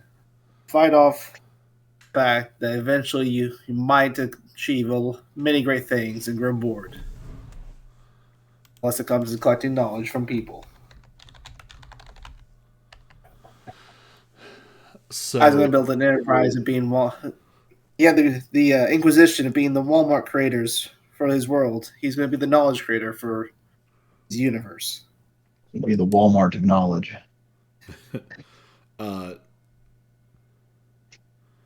So I think your titles shift over time.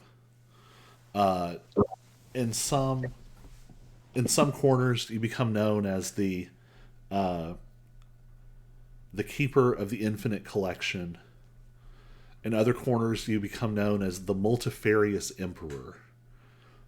As your grasp of time continues to grow, you eventually learn to split the seconds. And the legend says that as many of your collectors as are experts that you've hired, almost as many are moments of yourself, all roaming the galaxy at the same time, bringing back treasures and wonders. And the stories say that perhaps there is an original out there wandering through the void, basking in the glow of all the wonderful things that he has collected.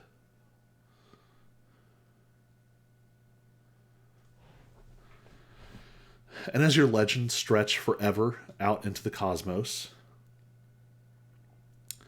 you leave your world behind. But for the most part, you leave it a better world than you found it. The organization left behind by Sho helps to rebuild the 10-year city. Now, with the 100-year fortress at its heart,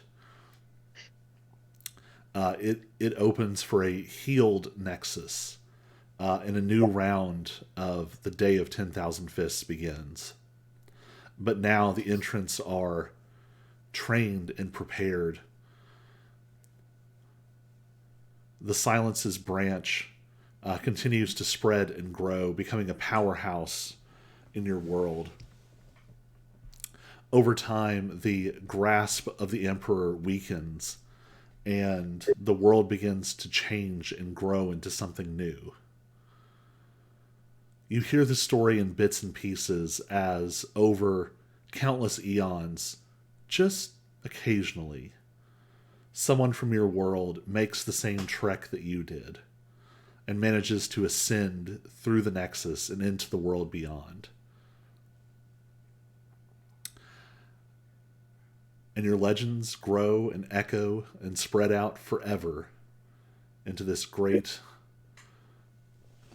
immense world beyond. And that's where we're going to end our story of our intrepid monks. Thanks to the folks who made it with us, especially my players who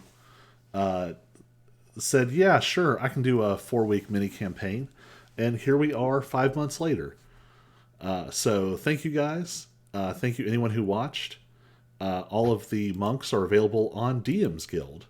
If you want to play as a master of many styles like Snikt, a Way of the Falling Stars monk like Lilifear, an Iron Body monk like Sho, a Way of the Flowing River like Tai, or a Way of the Razor Mind like the Silence. That's all for us. You all have a wonderful evening out there, and we'll be back next week with some probably some one-shots for a couple weeks. And then we'll be jumping back into an old campaign, wrapping up what we call our Pathfinder campaign. So, good night, Internet. Bye.